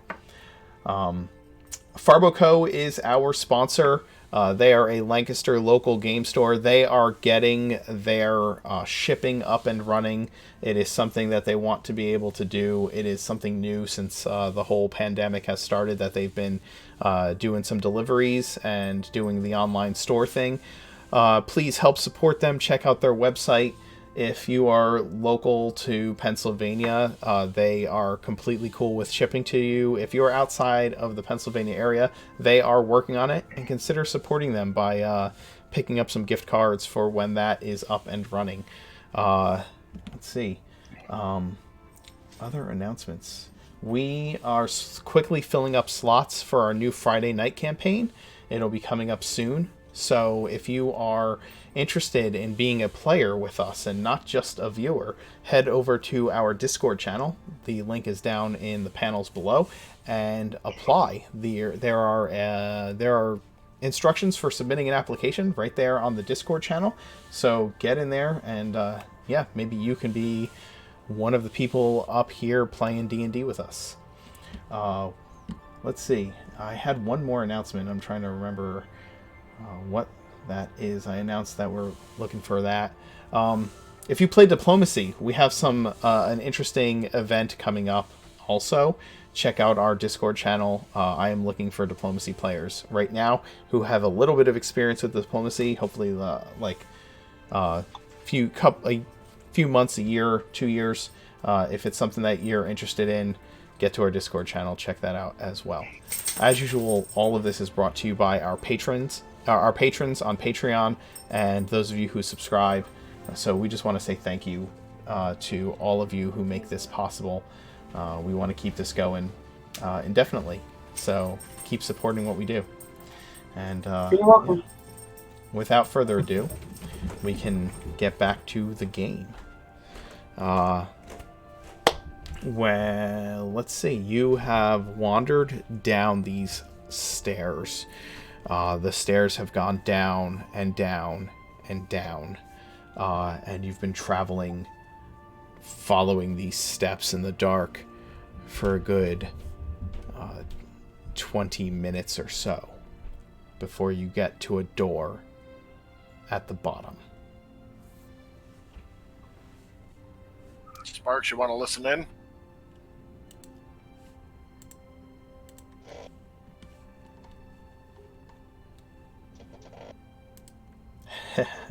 See if you can hear something on the other side, maybe? Divine sense. Doesn't work through doorways. It's not. But I did keep the one in reserve, though. Well, let's see. That is not buying total cover.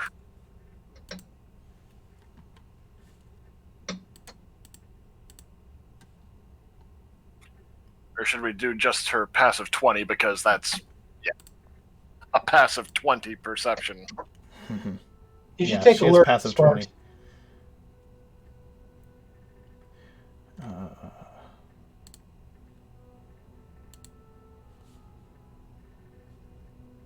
Oh, I'm muted. Haha. Yeah, you've been muted this whole time. Okay. Yeah. Do I use my passive perception or do I do an investigation check? You can use your passive perception to listen through the door. Okay, I'll do that. Okay.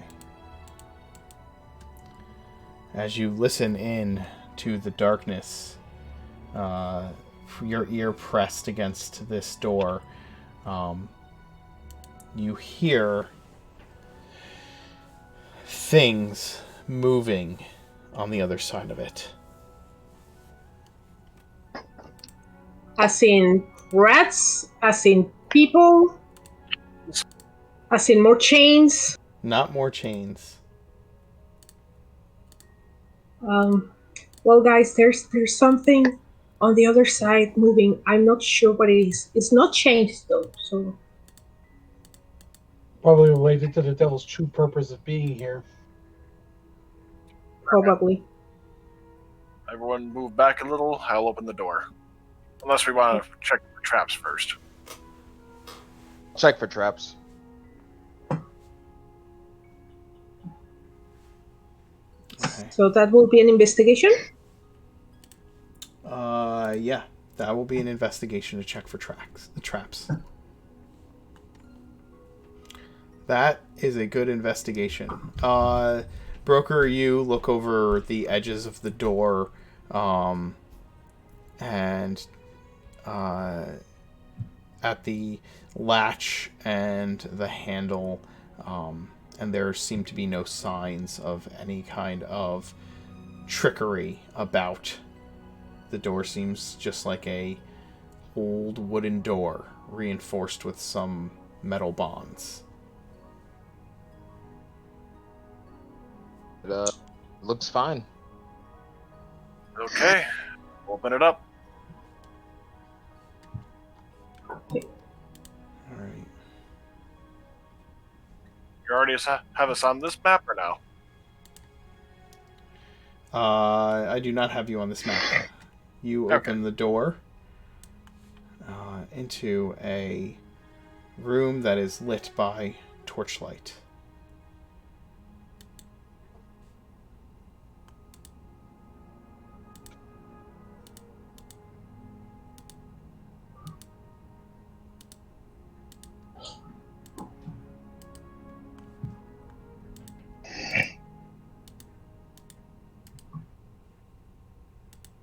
I will just make it clear what you can see.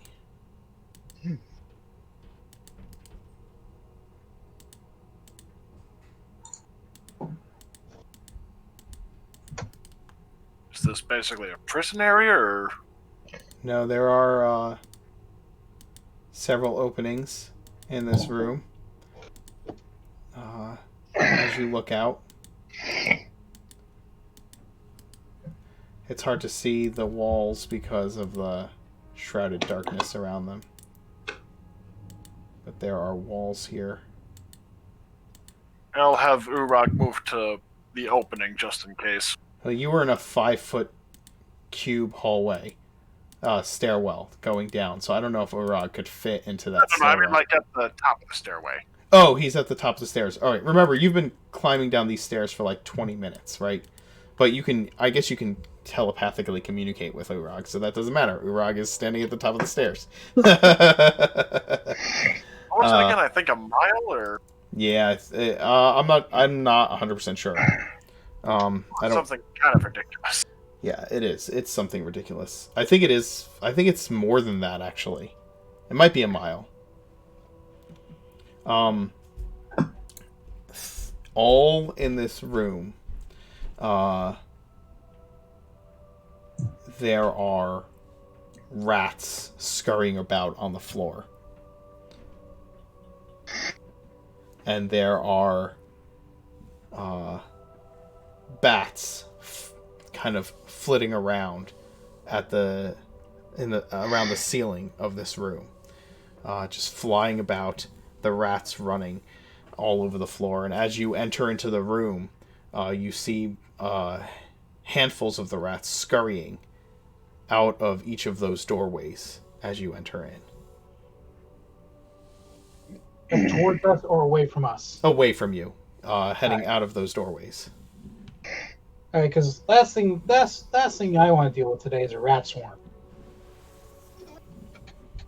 Okay, which door do we want to check first? We should roll for it. D4. We'll do the honors, Broker. Pleasure. As soon as I figure it out. And this one. All right.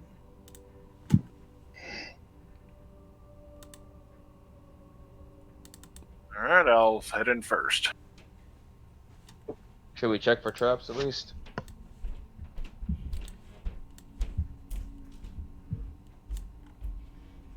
From this point on, yes, but I kind of already moved there. Okay. All right. Are those like playing Duh. chess? Once you lift your hand off the token, it's settled. All right. As you move out, I will tell you what you see.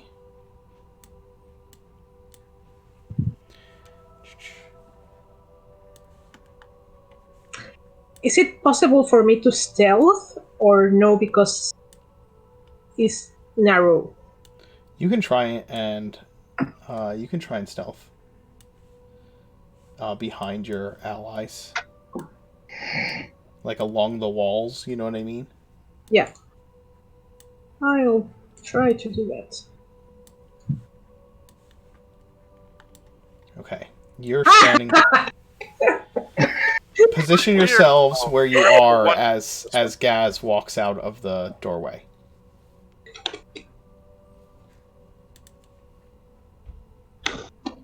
You trip over your own 2 feet, Sparks. As you come out of the hall, the rats. You see the rats form into winged creatures, and they have warned these bearded devils of your presence down here. They are ready for you. And Gaz, as you enter into the hallway, they will Fall back a step. as you enter into the hallway, they will attack the two that are at the ends of the hallway. Will use their glaives to hit you with their 10-foot reach. So you will take 2 surprise attacks as you enter into the hallway. 22 AC. First one is a 21 to hit with the advantage. The second one is a 17 to hit with the advantage. You have a 22 AC, you bastard. Shield of faith. Their attacks glance off of your armor, but they are blocking the hallway as best they can on either side of you. These imps kind of flitting around their heads as you do. They, as soon as they see you come out the door, the imps immediately turn invisible. Roll initiative.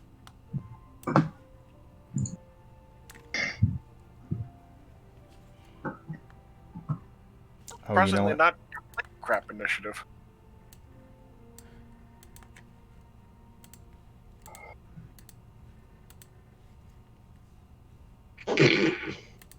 Oh, God.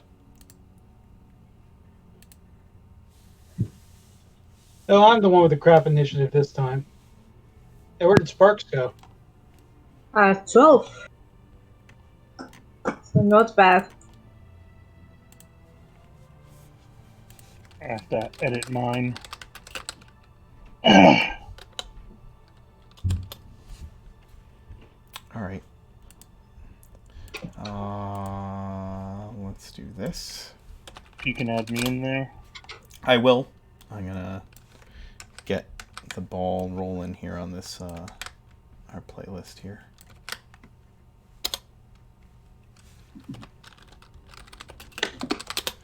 As things turn nasty again. All right, Gaz, you're at a 10 on the initiative order. Broker is at a 23.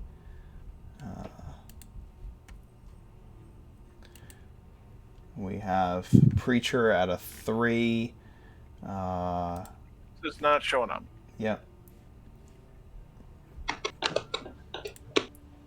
At a 16. What's that? Yeah. Yeah.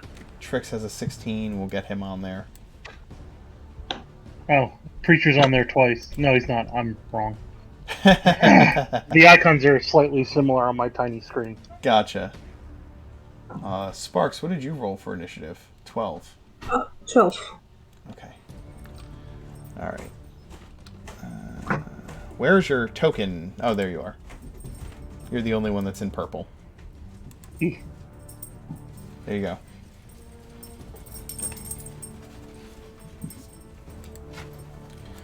The All back. the imps having turned invisible will do things. They go first. They can fly.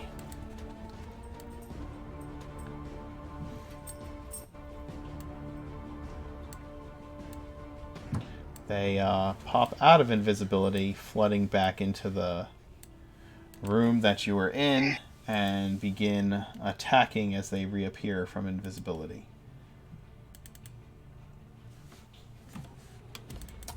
So attacking from Ideal. attacking from invisibility is going to be with advantage as they strike. Gaz twice, and then once for everybody but Preacher. Sting against Gaz. 2 stings against Gaz that completely miss. 1 against Sparks. That's a 22 to hit you, Sparks. Oh, yeah. You are going to Uncanny take... dodge? Yep, so you'll take 3 piercing damage. After the uncanny dodge is applied, it's 3. Is what's left. And you need to make a Constitution saving throw.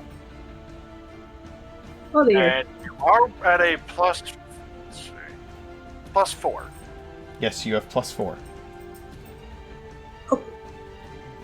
Also add a D4 to that. If Yes, you want, because you are you still have the bond. You save. You're fine.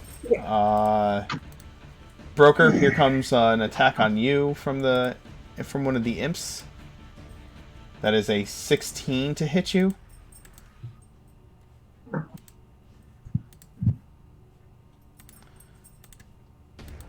So you will take 7 piercing damage, and I will need you to make a Constitution save if you're there.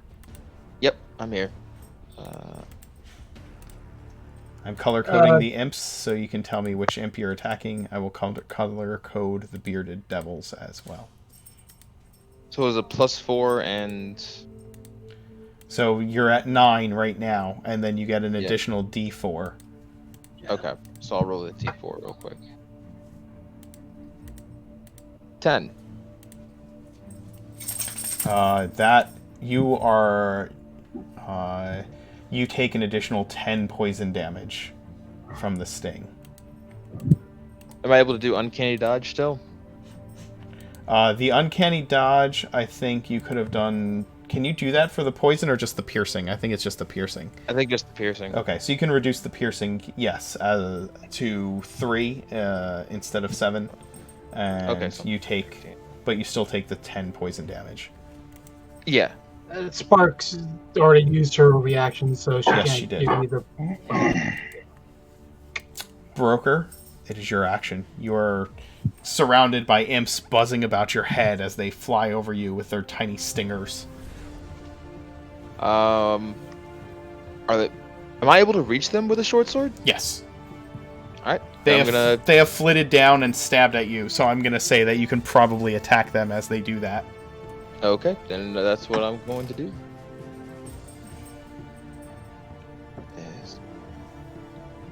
Oh, come on now. Now Which- we're fighting stepping full foot into the hallway. Oh, There nice. we go. What's that, Gaz? Running stepping full foot into the hallway as opposed to just peeking my head around. That is a critical hit against the first imp. And you stab your short sword through it and murder this tiny devil. Which one are you attacking? The red one, the blue one, the green one? The one that attacked me, whichever. So probably red. the red one. You cut it out of the air. Imp kebab. I'll ask you to step back. The bearded devils will hold their position, and the two on the ends are going to make glaive attacks against you, Gaz. Yep. They... it actually... yeah. 2 glaive attacks. That is going to be a... since you are technically flanked, that is going to be a critical hit on you. Except no. What's that? Except no. No, but It'll be a hit. It'll be a hit. So you're gonna take 7 damage from the glaive, and you need to make a Constitution save.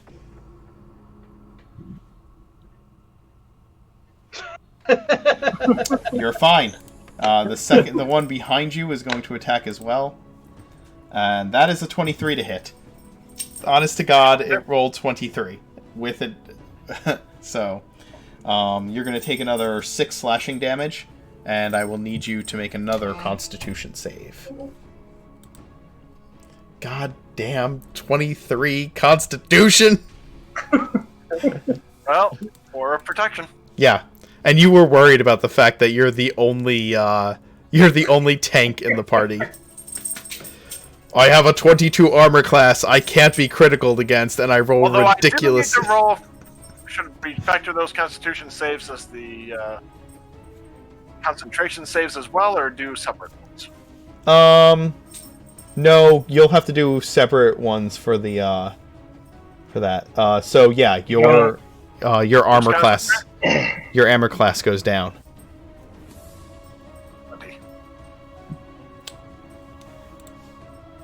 It's your action. What's that? Nothing talking about. Anyway, what's the dark squiggly area exactly Which one? in front of Gaz? Oh, it's a wall. I think that's a. It's a wall. It's a wall? Yeah. Just wanted to know. Yep. How were you dealing with lines? Are you going that they have to be in the center of a square, or can we aim them? You can aim that. Great. I'm going to, since I never said I removed my familiar from Gaz, I'm going to use him as the source and aim left with a lightning bolt spell to hit the imp and the two bearded devils. Okay. Nice. That is your. Your familiar can't cast range spells. Never mind. You're right. I keep screwing up. You're right. Just the thought counts. Yeah. It is. Well, I can't really aim without hitting Gaz, so that's unfortunate. You cannot. Can I see into the room? Yeah, you can see here using. I'll use the measuring tool. Okay. Kind of got a little line set up. Yeah, you can see everything. I can see to the squares behind the bearded devils. You certainly can. Yes. Okay, then I'm going to put my tentacle into play. Let me grab him. Let me pop him out here. Maybe this will make it easier to grab and put in place.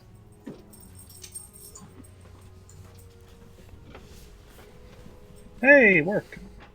I want to put it here because that's kind of more my eye line. Okay. Yeah, absolutely. And so I'm going to attack the bearded devil with the tentacle. Okay.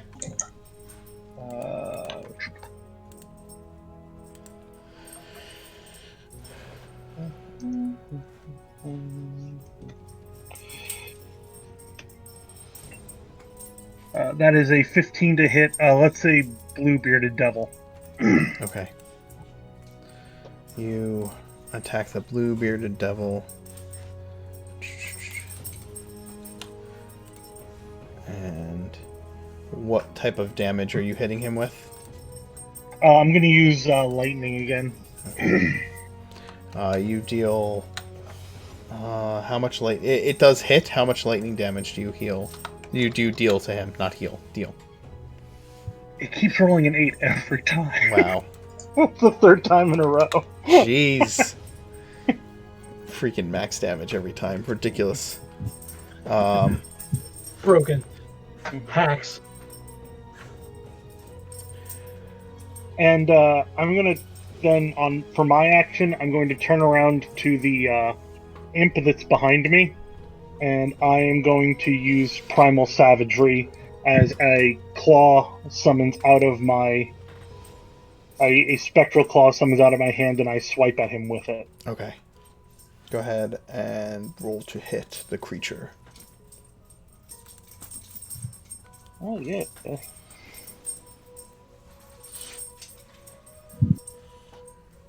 it? Did it copy over? I did not. Oh, that's my fault. I was fiddling with the settings. Yeah. We'll get it. We'll get there. We'll get there. Yeah. Let me set it back to here. That was the fiddling that I did.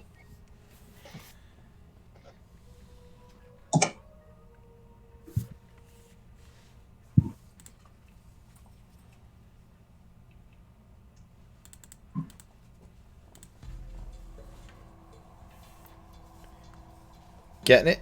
No? I can tell you all about it. That is a 24 to hit. Okay, that hits. Oh, maybe it's because I'm clicking on the wrong part.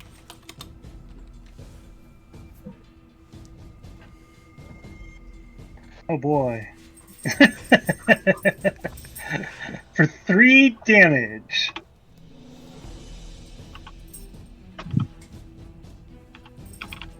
Good.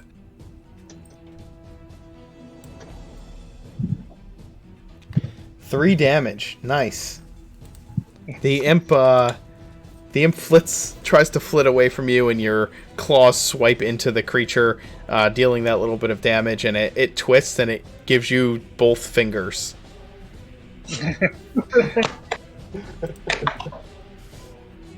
Really excited, double eagle. Sparks. Yes. If I attack the green imp, does it count as flanking because broker is next to it? It does not count as flanking, but you do get your sneak attack if you hit, because you have someone within 5 feet of it.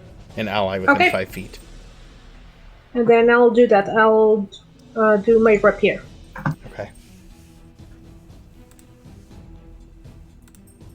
I'm sure this thing is impaled onto the wall by your rapier as you cut into it.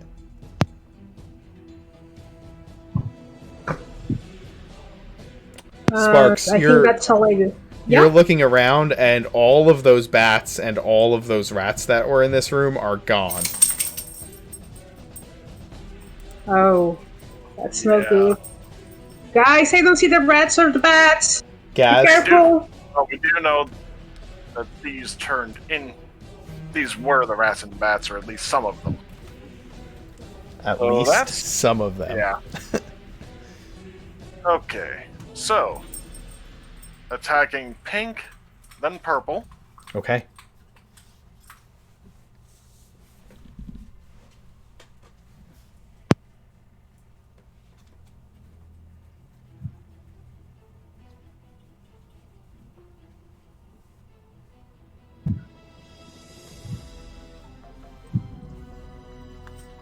And doing Shield of Faith on myself. Again. Okay. Pink is still flying around, although it is severely injured. Purple is down for the count as you slash into that one with your blade. Excuse me. And recasting Shield of Faith as a bonus action. Preacher. And I Okay. think, I'm going to regret this, but I'm are you going to gonna- move in here. stepping back here, I'm going to take 5 attacks of opportunity, right? 5 attacks. You will not At take least 3. at least 3. I don't know if the ones catty corner can reach you with their glaives. They don't have the angle, right? Nope. So you'll take 3 attacks of opportunity. One is a 22 to hit. That is your armor class, correct? Yep. So you'll take 7 slashing and make a con save. The second one is going to miss. And then the imp is going to roll a 16 and also miss. So you take 1 hit out of that. What's your con save? 17. You are And okay. I hold concentration. Yep, and you maintain concentration. Yep. Preacher, what are you doing? I'm going to move here. If I move to this square, do I provoke an attack of opportunity from the imp, or am I still within range so I don't really move out? No, you're still within range. You do not attack I'm sorry, you do not provoke an attack. No. All right.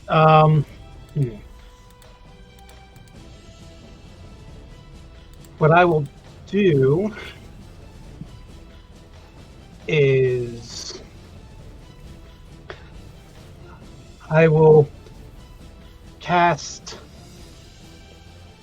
Word. You know what? Yeah, I'll cast Mass Healing Word. Okay. Mass healing word, huh? Yeah. Who you healing? Gaz and Sparks. Okay. Yay. For 8 each? Yep. Nice. And that's a bonus action. So with my regular action, I will attack Blue Imp. All right. Throw me that attack roll.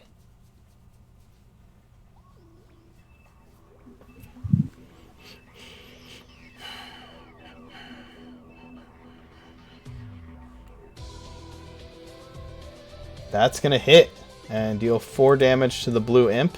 It is somehow still limping along alive, and it sticks its tongue out you and moons you, flipping its tail up as it does. Then it flips around and does the fingers in the ears, wiggling fingers, tongue out, and continues to fly around. And it is going to use its action to... Let's see. It's going to use its action to pop out of visibility. And this one here is going to do the same and become invisible. Because imps are not trying to get killed.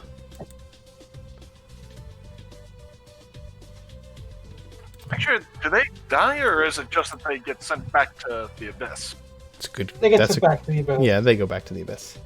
Everything, unless you're on the abyss, everything that dies in some place that's not on the abyss just sends it back to the abyss. Thought so. Just wasn't sure. Broker. The imps have scattered. Scatter.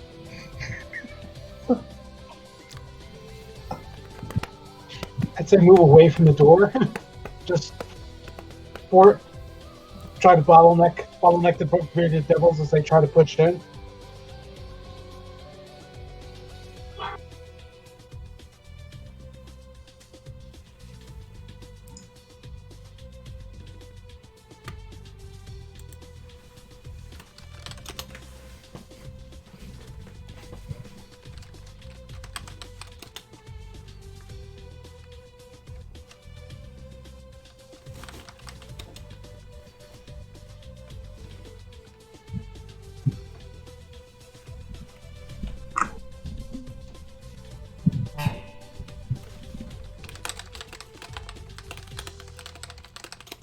Is Broker has he stepped away? I think he did. It says be right back. Oh, okay. All right. So we'll skip his turn for now.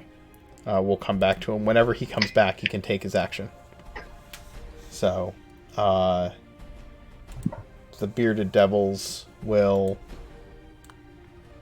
act. Can they attack your tentacle? No. The only way my tentacle can get hit is if I choose to have it interpose. Interesting. And then it dies instantly. Gotcha. Alright. The bearded devils are going to...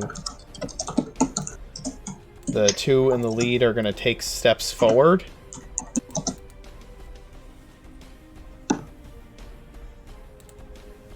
And they are each going to slam their glaives and their beards in at... Well, I think Broker would have taken a step back, right? Yeah. Probably. So, I'm not going to kill him while he's not because he's AFK. So, I'm going to have the bearded devils. This one's going to attack in and hit your resident warlock, and this one is going to swing in and try to hit Gaz. Bad.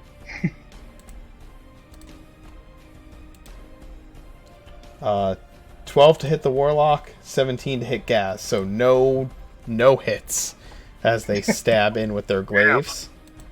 And then they are going to take 2 steps back.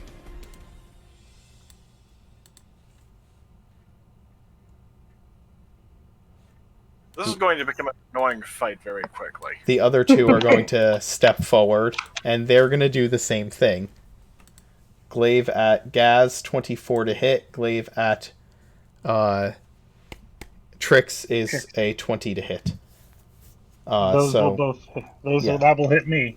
Gaz, you're going to take 4 damage, and Trix, you're going to take 8, and you each need to make a Constitution save. Gaz, you succeed on both of your con saves. The tentacle is not something you have to concentrate on, right? It's just a part of your abilities. It's just something I summon, yeah. Any spells I would have to concentrate on, though. Right. I'm running out of water. We've restored it. Great. I fixed my mistakes. Good. You are completely constituted. They are then also going to take a step back to here and to here. And then it is your turn. 10-foot reach. It's really nice for avoiding attacks of opportunity. We definitely need to fall back a little bit while I'm out. Okay. I'm going to have Tentacle 1 and hopefully I've created a custom attack that'll make this simpler. Let's see.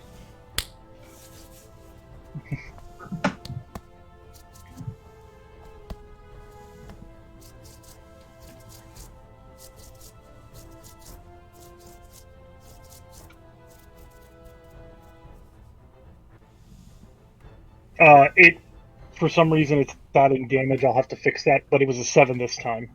You can let it do the damage. That's fine. Is that the correct damage? 1d10 plus 3? Or 1d8 plus 3, is that correct? No, it's not supposed to add the plus. It's just Okay. the 8, so it's So 7. it's 7. Okay. So yeah, that does 7 lightning damage to the... is it to the blue one? Yeah, I'm going to keep going after the blue one. Okay, sounds good. And because I can't target it, I'm going to lightning bolt the blue and the red one. Interesting. Can you hit those two from where you're at? You Let can me hit the. see. You can definitely see the blue one, I think.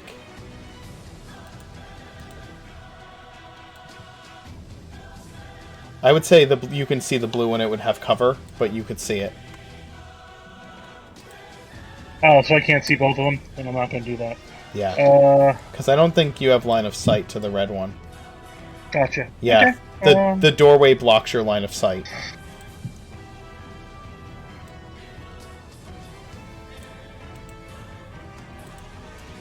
And if I had 2 slots left, I would do something different, but I am going to... then I'm going to Eldritch Blast the blue one, so Okay. he has cover, but... He does. 2 Eldritch Blast strikes. You could always step out into the hallway and step back, like they were doing. I'd rather not. But why? I mean, there's definitely not invisible imps out there. You might want to fall back a little bit. That way they actually have to come into the room to try fighting us. Yeah, he's gonna fire some Eldritch Blasts at the blue guy first, I think. Okay. So that's 11 to hit. That's going to Let's see miss. And the second one? Oh, it didn't do both. Did it do both, or...? No, it only did 1. Okay, cool. I heard the thing again, so...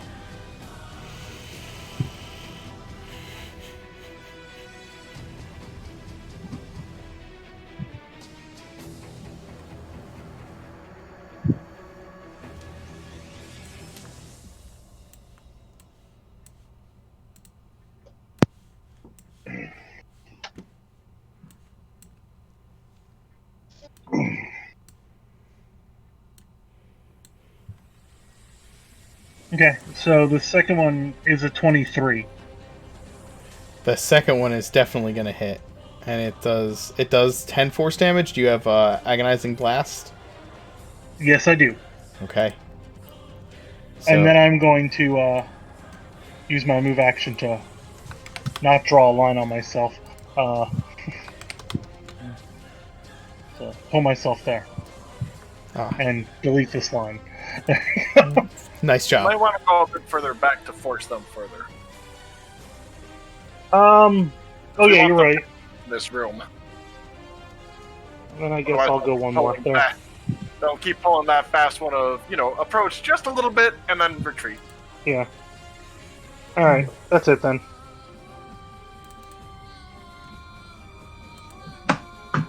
Okay. What did Broker want to do when they were in the position they were before? Actually, he could have attacked this one. Yeah, he had... Oh, no, the imps went before him. Yes, the imps went before him. But Broker, we skipped your action, so you can go ahead. I just moved you back a step.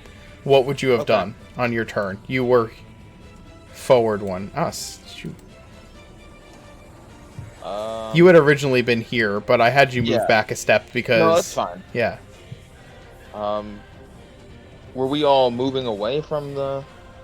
Because they moved up to the door, attacked once each, and then retreated. Okay. They're all wielding glaives. Alright. Could I take out my short bow and attack the blue one? Yes, you can. Not actually. Can you draw a line of sight to the blue one? I think you can.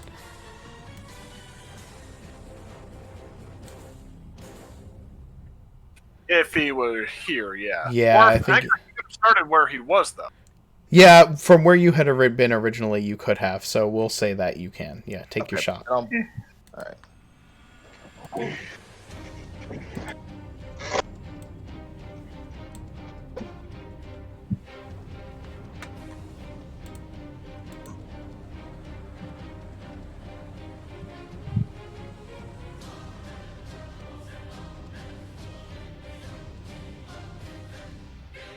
Is that a miss?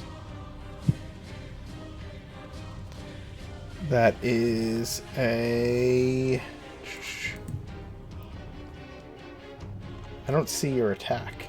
Oh, there it is. 11. That is a miss. Yes, it goes skittering against the wall on that corner, kind of banking off of it. Okay, then I will move back here and I will give Gaz the help action. As We're my bonus. moving further into the room to be able to draw them out of the hallway. Okay. So then I'll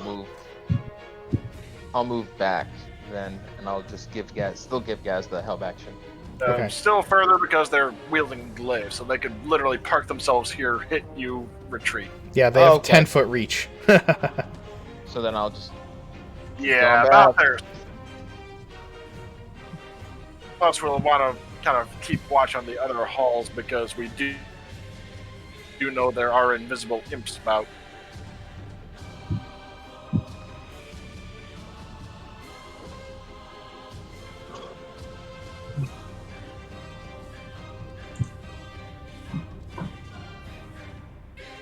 And did you want to move further back, Trix, or stay there?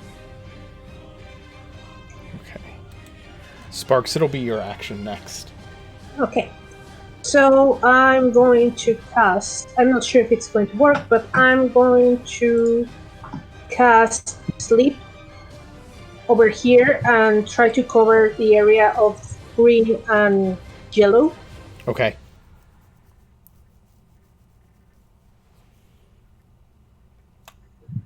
Go ahead and roll your sleep. 30. 3 imps become invisible as they fall out of the air and land around the feet of the bearded devils. As soon as they hit the ground, they reawaken, but they each take falling damage from falling out of the sky. Then why don't I die? Because we did do a fair good amount of damage to a couple. These are not the same ones. Those escaped out that. Yeah. So they're each gonna fall. One of them falls and dies. The other two get up and start shaking their heads. Be like, whoa. And did I affect the No, yellow and green dudes? No. you did not. You affected 3 of the Imps. 3 of the imps. Okay. So Yeah, I'm it's going. those lowest HP then higher. What's that? I think sleep always affects the lowest HP and then moves up. It does. Oh, Why the imps fell asleep. That's why the imps fell asleep. I feel asleep. okay. So I'm going to move over here, and I will try to hide again. Okay. So Nice. You kind of push yourself against the wall and just kind of hunker down a little bit, trying to stay out of sight.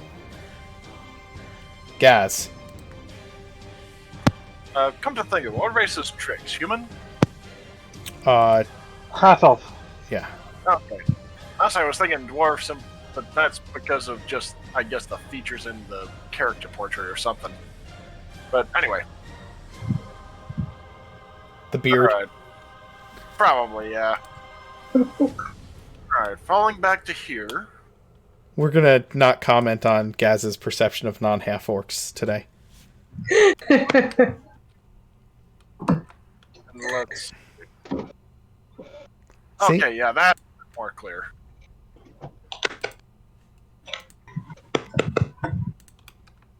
And actually, I'm getting back here.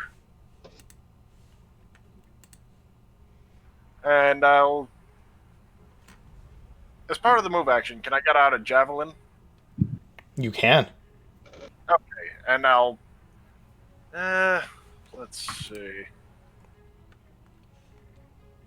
Sparks, did you maybe like have passive perception detecting any imps in the room with us? I will roll their stealth checks if they are to see if she does. If they are. Well, for the ones... I never rolled a stealth check for them, so let me do that.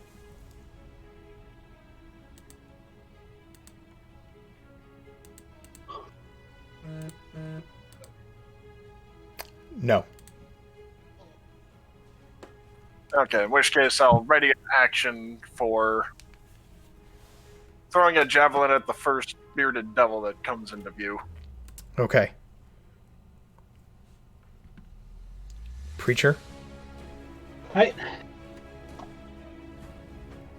Actually, no, instead of that. Didn't it- Oh, never mind. Then that's a level 2 spell, so yep, original plan. Okay. Right.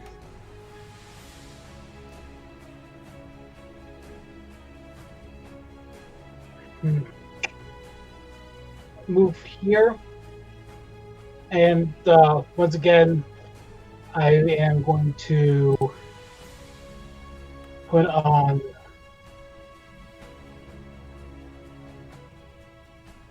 protection of healing on Gaz. Protection from evil. Yeah, that's what I meant. Alright.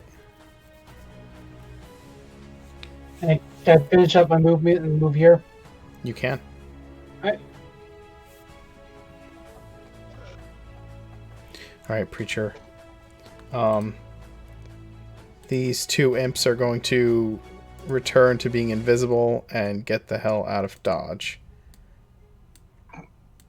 Send themselves back to wherever they came from before we do it to them. They're getting Peace tired. out. They don't like falling out of the air and waking up on the ground in pain.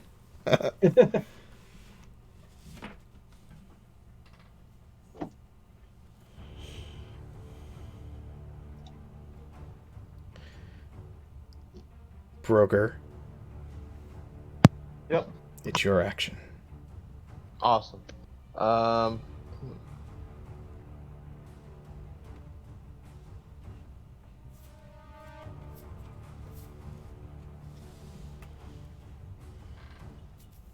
Can I hold my... I'm gonna hold to see if,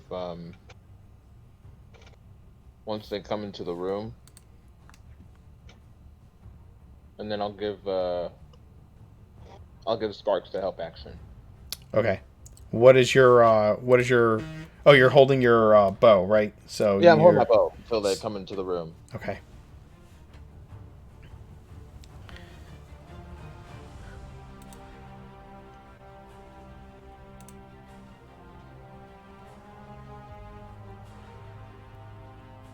All right.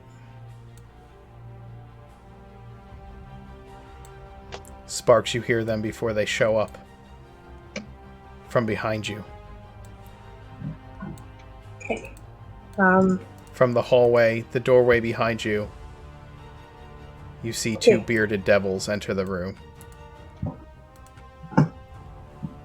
And they don't see me, right? They don't notice you. No, they come running into the room behind from the opposite side. Can I do an action as a reaction? Yes, you can react. Okay, so I'm going to use ice knife on them. Okay. Which one? And when? When they're in the doorway here? Before they get Yep. into the room? In the Okay. doorway. Go ahead.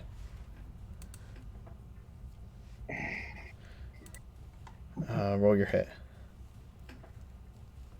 And yes, guys, you did say throw a javelin at the first ones to show up, but I think you're watching this door, right? Yeah,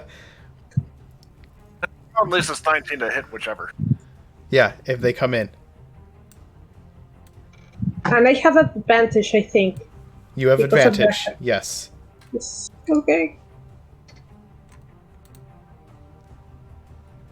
You hit.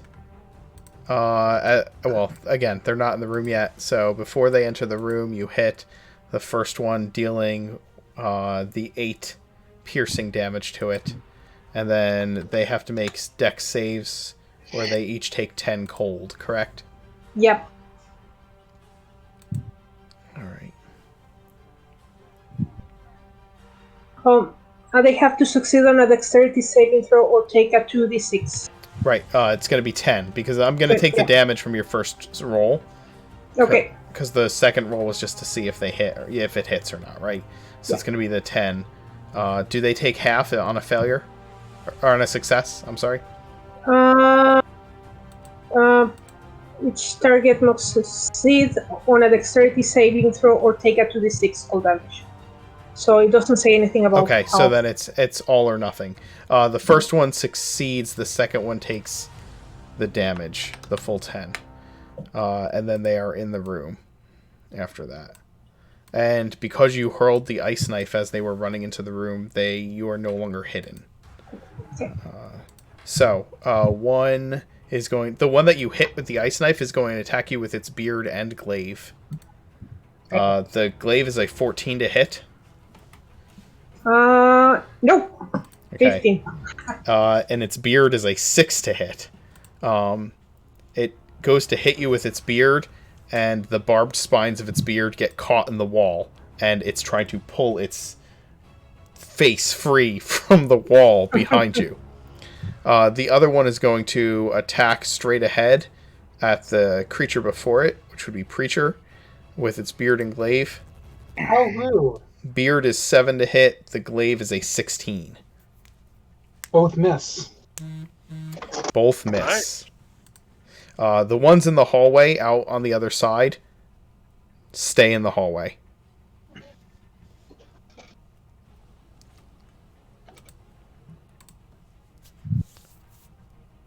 Imp messengers, man. They're invisible and they suck. What are you doing? That is 30 feet. Did you just Misty Step? Oh, No, you I moved can your... move the 10 nice. It can move 30 feet, so it can be outrun. But Right. if I can't see them, I don't think I can hit it, because I think I have to be able to see them. So Right, I'm not right. getting closer to them. So let's do... let's give them 9 tentacles and 1 extra. Let's see here. Where is it? So you're giving them 10 tickles? I'm giving them so many tickles. Oh my god.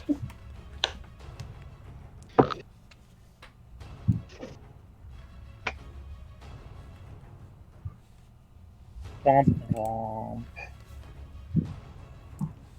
We've got to get these rolls down.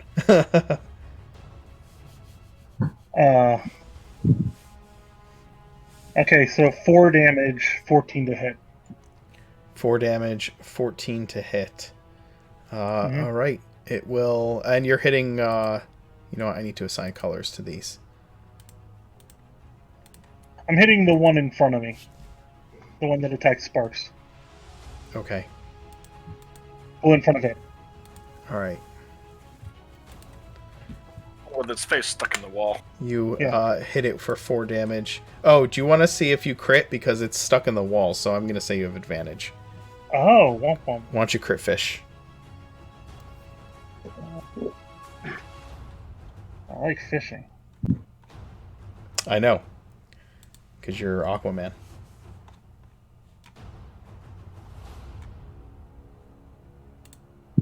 No. First one was better. Yeah. All right. Alright, so I gotta make a bunch of rolls right now, because I'm also gonna throw my Eldritch Blast at it. Ah, okay. The same one? Yeah. Okay. They all have advantage because it is stuck in the wall. It cannot effectively defend itself while its face is stuck against stone. Pile. Alright, so the first one has the damage attached if I hit. That will The hit. second one is for the advantage part. Okay.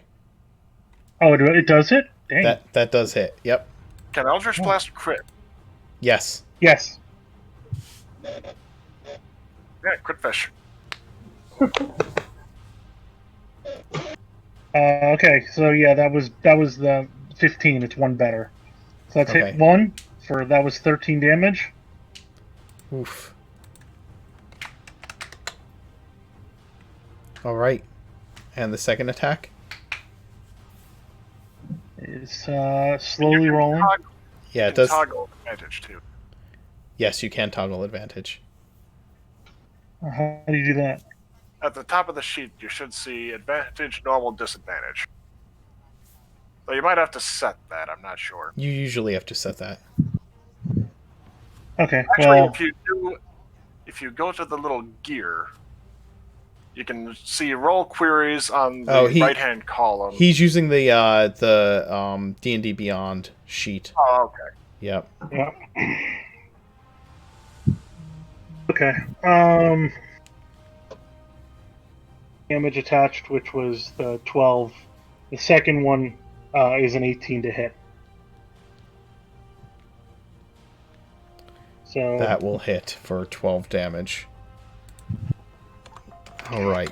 So this creature is up next to Sparks. He's tried to strike her with his glaive and his beard. The glaive had hit, and when he swung his beard, it got caught in the stone of the wall, and your tentacle slithers up to it, slams it once, and then 2 of your Eldritch Blast hit it right in the torso as it's trying to break free of the wall. The creature looks incredibly just worn down from the constant barrage of your attacks. I thought you were going to say embarrassed. Definitely also embarrassed. Sparks' Gaz? turn. Yes. Oh, it is Sparks' turn. I'm sorry. Yeah, no, that's okay. Question: does the tentacle gives It me? It does not give you... No. It does not... Yep. Okay, never mind. But Preacher right there. but Preacher does. Preacher gives you sneak attack. Okay, then I will use my rapier on the guy on the wall. Okay. Also, because you have advantage against him, because he's stuck in the wall, you would also get your sneak attack for that. Cool. So 25 to hit. Yes. And you put this creature out of his embarrassing misery. You're just like, here, let me help you with this, and make him no longer embarrassed because he is no longer functioning. Your bonus action?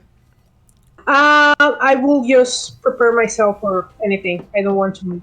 Okay. Gaz. All right, step forward. And swapping out weapons.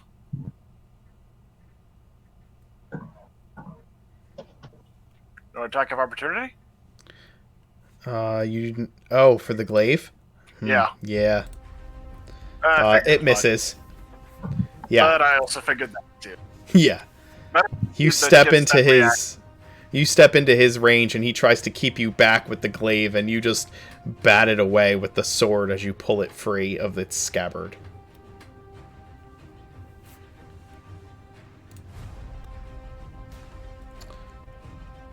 The 16 and the 23 will both connect, dealing plenty of damage to the creature. Do you want to spend the level 1 smite on one of those? Only got one more left, so I think I'm going to hold it in reserve. Especially since we've got multiple people up before it. And we have no idea whether these ones will actually come forward or not.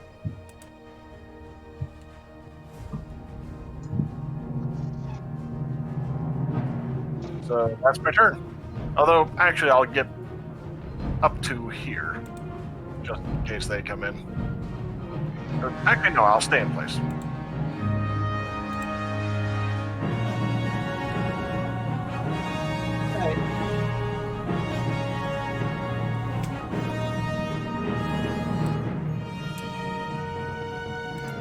Hold on a second, guys. My music is being really weird and loud all of a sudden, and I don't know why. So give me 1 second.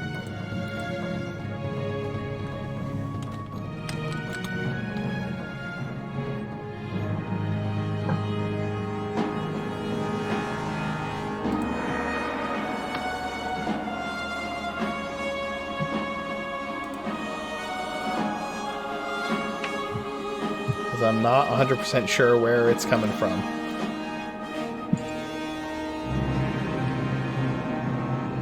We are having so many technical difficulties tonight, and I do not know why. It's Hey. me. I'm bad luck. Hey, folks, we'll be right back.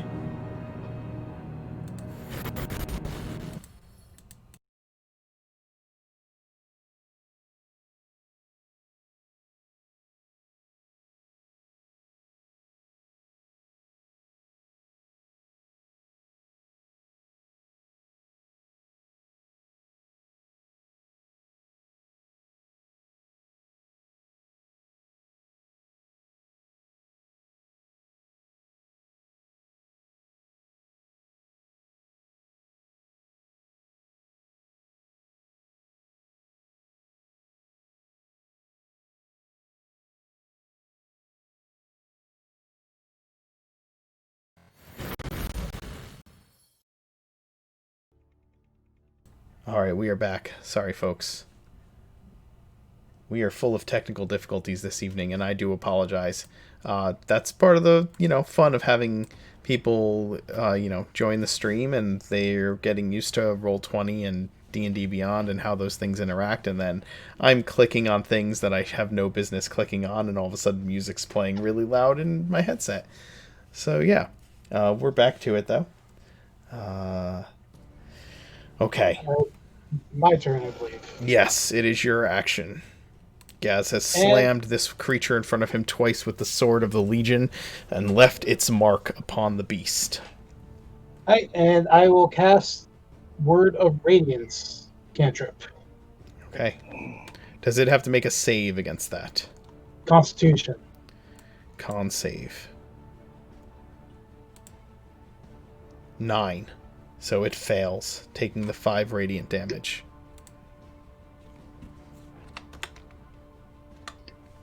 The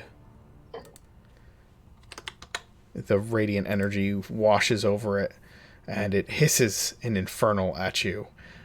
Curse of die.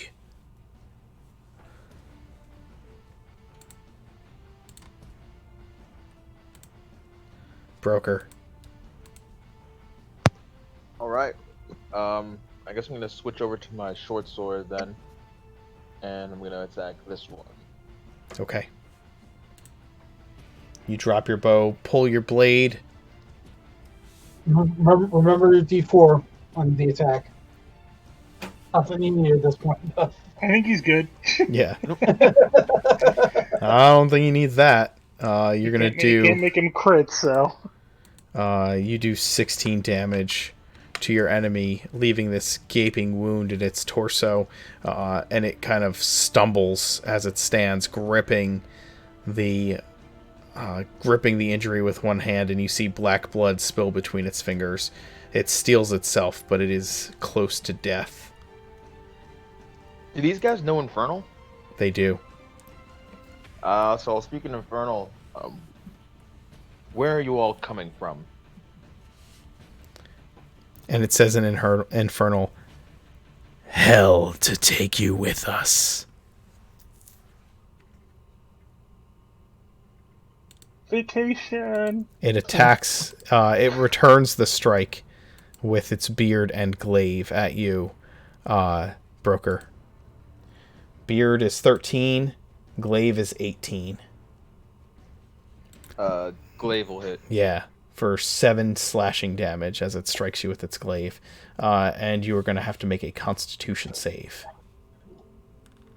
You can halvesies that. Yes, he can. 7. So you'll take... Are you going to uncanny? Yeah. Alright, so you'll take 3 instead. And you'll need a con save. We're in your aura. Yes. That's fine. The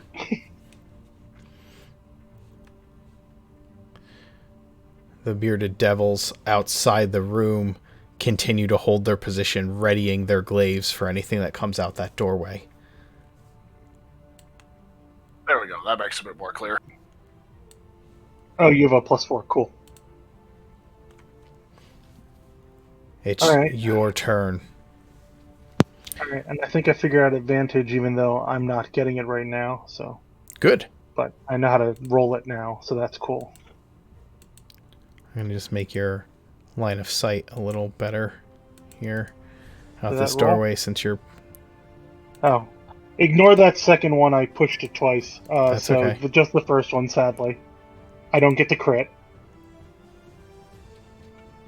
That's always the most painful one. Yeah.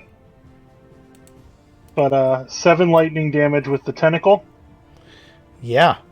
That'll be 7 lightning damage to the yellow bearded devil, and that will put him on the ground as the lightning courses through him.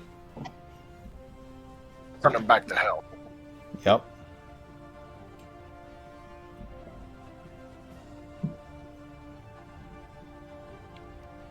How tall is the doorway that we know that all of these devils are about to pincer us with if we try to go through? I'm going to say it's about a 7-foot tall doorway. Okay. Not as tall as I was hoping you'd say. Where's like the bulk of the Legion forces at? Are they anywhere close by? Camping. Yeah. Most of them... We brought with us were officers and the Dragonborn. Most of them are on shore leave. Because you just got home to Grovair for the first time in 10 years. And Agranak would be up top, too. Probably, yes. I got to put in NPC tokens for you guys so that we can make sure we're accounting for them. Okay. As an action, I'm going to use Misty Visions to summon a version of myself right at the door entrance. Okay.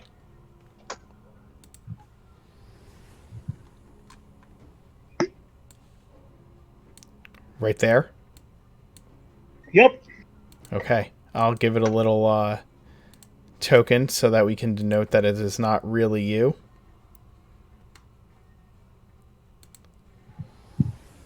I'm sneaky. Yeah. And I'm going to move back up to here. Okay. That'll work. Make him nice and misty. Okay. You back up to there.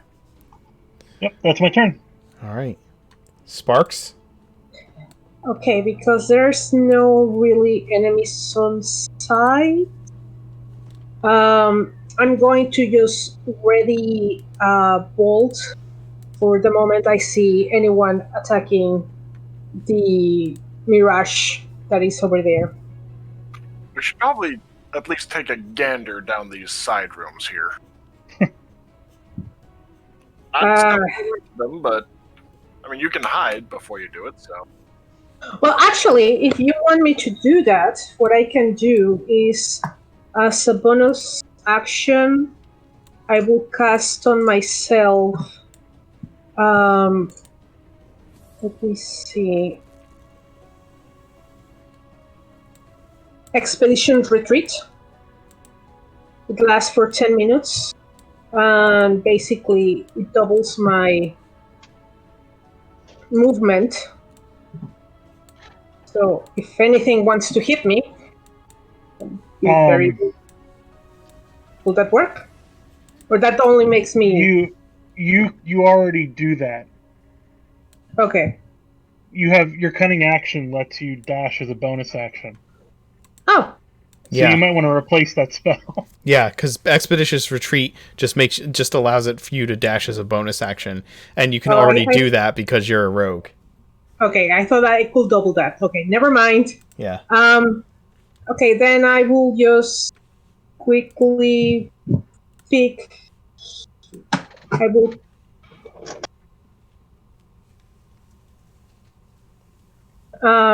Pick over here and move here to hide. Can I see anything? Down this hallway? You're peeking out the hallway? Yep, I'm just peeking out, yeah. Okay. Harder than gas.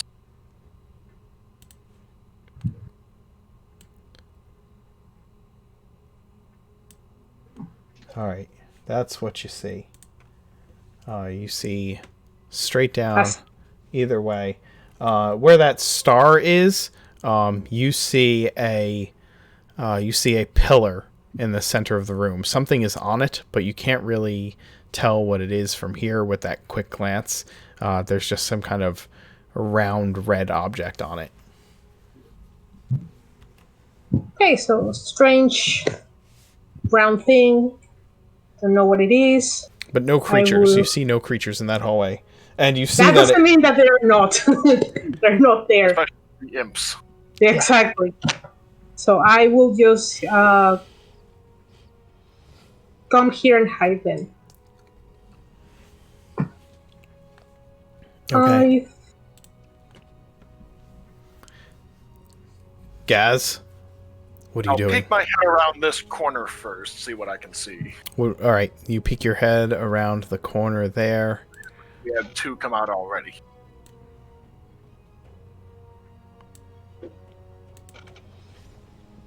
That is Also, what I you also see. that orb. Yes, you do.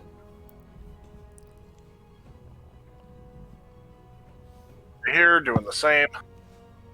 Peeking. Yep.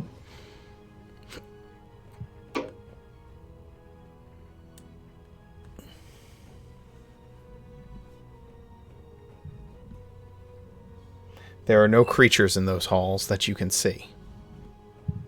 Though, out of character, just to point out. Yeah. That's just out of the way. Alright, in which case I'll actually step into the hallway for right now. Okay. You step into the hallway, and that opens up your vision a little bit more of what you can see, line of sight wise.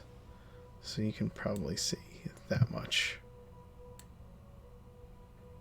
Yep, and getting out the javelin to chuck it at the first of those spirited devils that pop out. All right. And I'm assuming I can't see this one. You could, but it would have like 3/4 cover, right? Yeah, that'd be disadvantage. Easily. Yeah, and it would have +4 to its armor class. Yeah, definitely not worth it. Preacher? Is there anyone that's down hit points? I am, but I'll be okay. Not right now. Broker?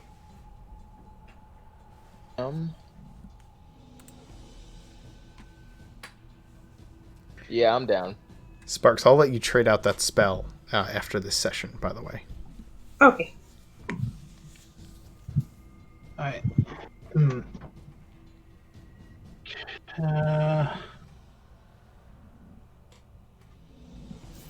Gaz, you know what?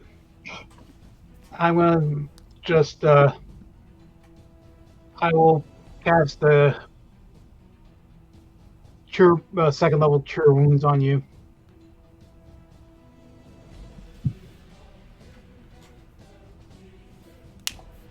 On who? On Gaz. Okay. Gaz, you get 13 hit points as Preacher speaks a prayer to Orad and places a hand upon you, sending waves of radiant energy into you, closing your wounds. Much appreciated.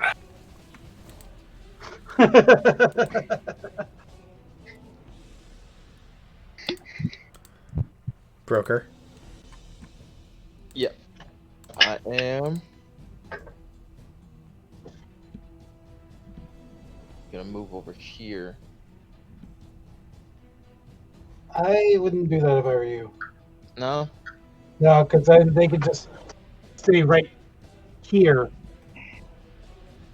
Okay. And Well, it could hide. It could. okay, yeah, fair enough. Yeah. He is a sneaky, sneaky boy. Yep. So I will. Yeah, I'll hide. So you're going to move up out of the line of sight of those creatures and try to get onto the corner of that wall and press yourself up against the wall so that you're out of their sight? Yeah. All right, give me a stealth roll. And And I've got advantage, I believe. That's still 22 stealth. That's pretty damn good. Alright. As you slip up to the wall. The bearded devils just wait. They don't approach. They, well, actually, this one will step up here and stab at your visage with its glaive. I'm not sure what what happens with that. Tricks. It becomes a clear boy. Okay. As soon as it sees that, it's gonna step back. Do I have line of sight on that one?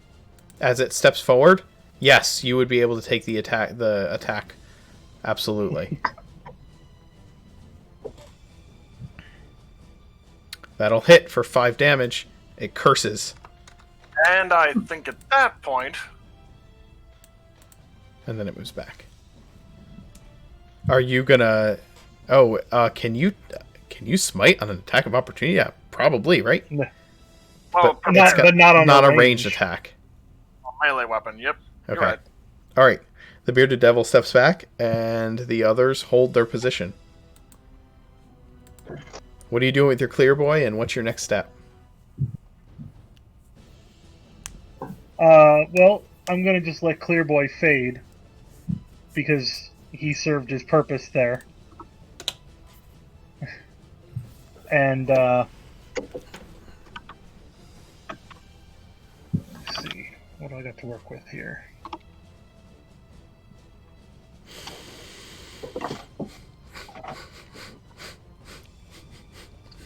I am going to.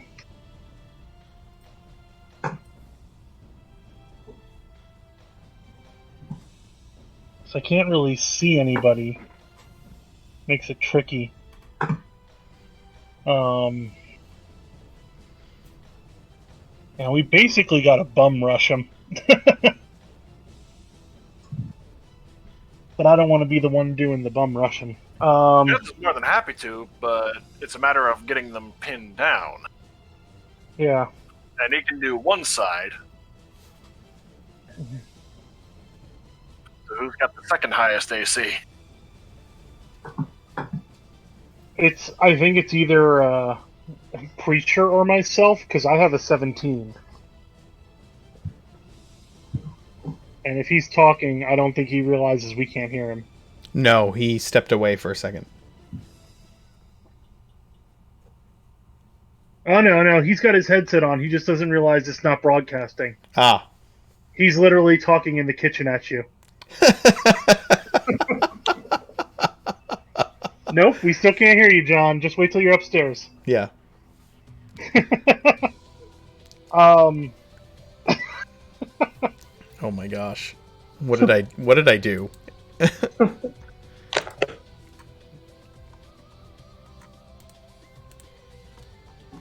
I'm going to see if they're dumb, I guess, and I'm gonna resummon Misty Boy. Okay. But this time I think I'll make it look like I think I'm gonna make it look like Broker. Okay. Because if he can ready an attack and strike them when they move up, then they might think it's real or dangerous.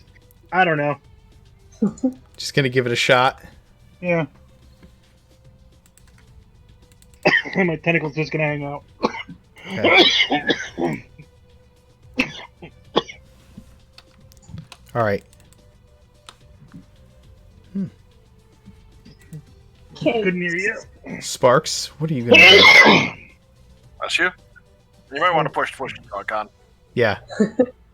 If you need to, mute your mic. Unless you're dying, then tell us you're dying. We don't want to like. No, I'm just not amphibious like my character, and I just breathed water. I hate when that happens. No, I was saying Gaz probably should be going to the bum rush because they have disadvantage to attack him. Problem is, I can bum rush one half of them. Well, because there's nothing for me to do except going to die. Well, Right. actually, you could get here. You could get here, shoot at one of them, and then retreat. Do what they did. True. Let's do that. I will pass broker with the fake broker without trying to take out the mirage, and I'm going to shoot firebolt to yellow guy. The yellow guy? Okay. So they need to make a... Oh, you hit. You definitely hit for 11. And I go back and hide. Fire damage against devils, probably not the best idea. That's what I was thinking. I know, but this is my only cantrip useful for. Gotcha. You hit them... you hit it with the fire damage, and it laughs as you as the fire washes over it. What a jerk. That was Well, good. they have been torturing. Well, they've been protecting homeless people, so. They have, and Sparks, as you look around, you see the drag marks all over the floor here. And there's definitely brown spots around the floor, rusty brown stains. Guys, they brought the people here. I see stains, blood stains. Sacrifices, more than likely. Gaz? Or bearded devils up, I'm assuming. Alright. Bum rushing. Actually, no, not that way. Over here, because the blue one is taken down. Yes, it has. I've been hearing shout out in frustration every time it gets whacked with the tentacle. 2 glaive strikes against you. Both are going to miss completely. Disadvantage, yay! Plus, I believe I now give line of sight to Trix, right? Yeah. Well, I have a space that I can touch spell from now. Yes, you Don't have do. telepathic communication with the familiar. If I zoom into its eyeballs, but Oh, you wouldn't be able to coordinate your tentacle through it then. no, it would not. I'd have to move up. I have to be able to see. Gaz, what are you doing now that you've rushed up to them? 2 swipes. 2 swipes with the sword against the blue doing one. him a smack. Yeah. The first strike with your sword is going to miss the bearded devil, but the second one lands home, dealing the 6 points of damage to it. Not much. It seems to shrug off your blow and get ready to attack again when it can. Preacher. Alright, you know what? I'm going to move up to here, and I'm going to take the defend action. Okay, you're dodging. Okay. Taking the dodge action. So Sure. essentially blocking the other two from being able to get back, get on Gaz's back. Sure. Broker, what are you doing? Or do you have any bonus actions? I don't think you have many available to you. I do actually, and I will actually use the one to cast Healing Word on Broker. Okay, cool. Because Healing Word is a bonus action. Yes, it is. And then Broker, it's your action. You get 4 points of healing energy washing over you, or 8 points of healing energy washing over you, as Preacher looks over his shoulder and sends a healing word your way as he rushes out the door and prepares to defend Gaz's back. Alright.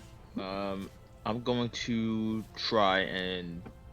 Am I still in stealth? Yeah, you're hidden where you are. I'm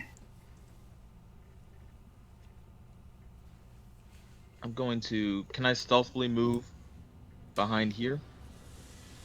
You can maybe try. I think once you get around Gaz, you would be visible to the red one. So I'll say you can sneak up to here, but not around behind him. If you try to sneak behind him, he's going to see you, right?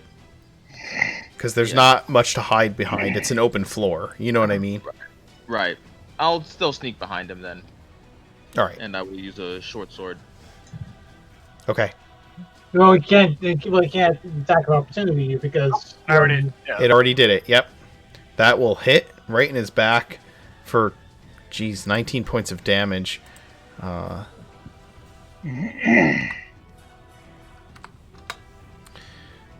right. You stab him in the back with your short sword, and he cries out in anger and rage, and he's going to turn around at you and slam his beard into you while attacking Gaz with his glaive.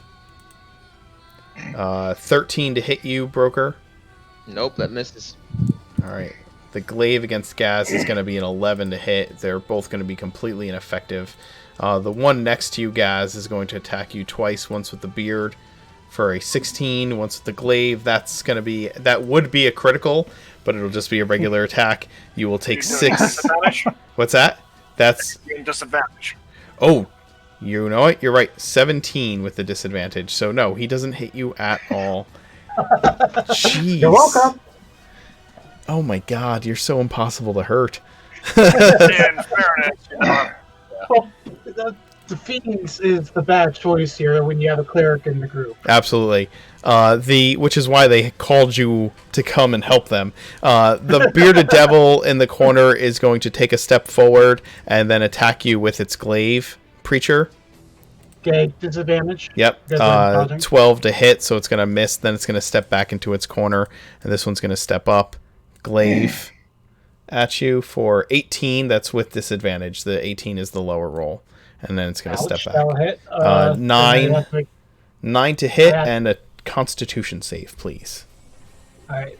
I have to make 2 saves, one for this and the other for protection from evil, Yep. because that's con. Do the con for the attack first. and doing Channel Divinity, rebuke the violent for that one. Okay. So you don't take the extra... nothing happens from the creature's strike, so give me the Constitution save for your spell. Okay. Plus And 4 that's from the or. Yes, you are good to go. Rebuke the violent. You can use your Channel Divinity to rebuke the violent. Those who use violence immediately after an attack or within 30 feet of you deals damage with an attack against a creature you can see.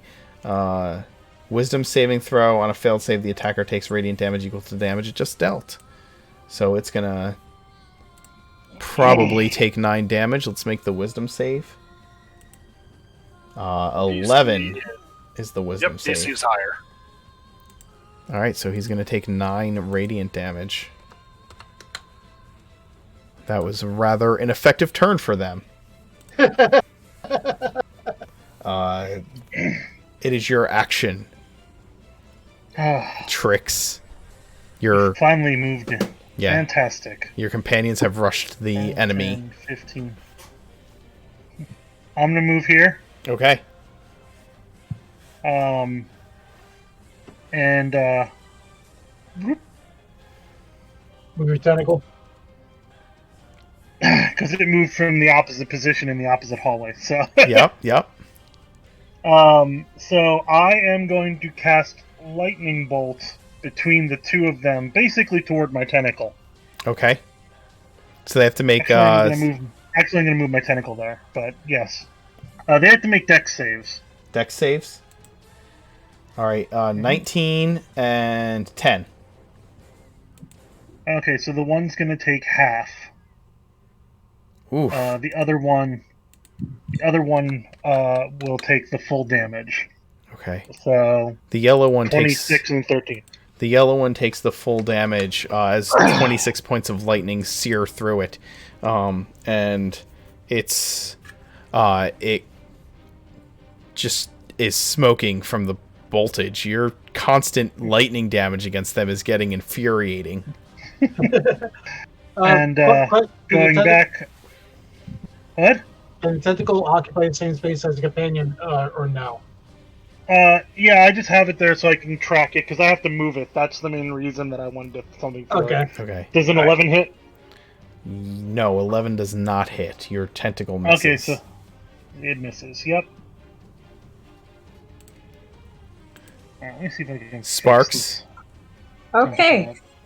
now that everyone has moved there, is there a way for me to move over here? You I think you can squeeze past Preacher. yeah. Okay. You can Okay, squeeze well. past Preacher, so squeezing past Preacher is going to be double movement. So, or it's going to be difficult terrain to get past Preacher, and then again to get past Gaz. So, it would be 5, 15, then 10, or 5, 15, 20. Yes, you can get there. It would use all of your movement, but you can get right there, having squeezed Okay. between them. I will do that because there's nothing else for me to do, and I think that's it. You would stop right here, not where you are Right at. here, okay. Yeah, Okay. and the devils would get attacks of opportunity against you because of their glaives. Hold on a second. Hold on a second. I wanted to see something quick. Okay. Moving through friendly spaces, is that what you're checking on? She can cunning action to use the disengage so she doesn't provoke. That's true, she can. Oh, yes. Nice. Yes. All right.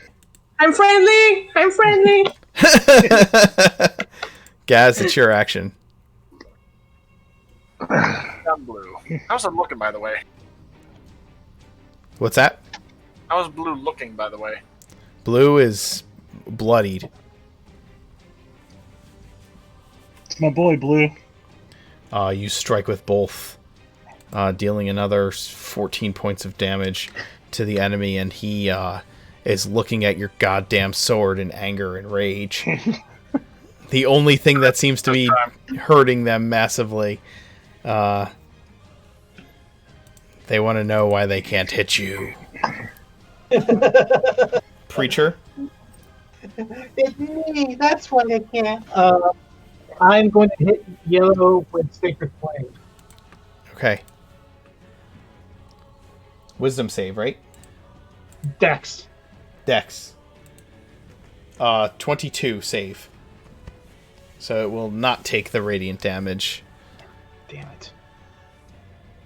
They seem especially resistant to spells. Broker. I'm just gonna keep on hitting him. Yep, you have advantage because he is flanked. Right.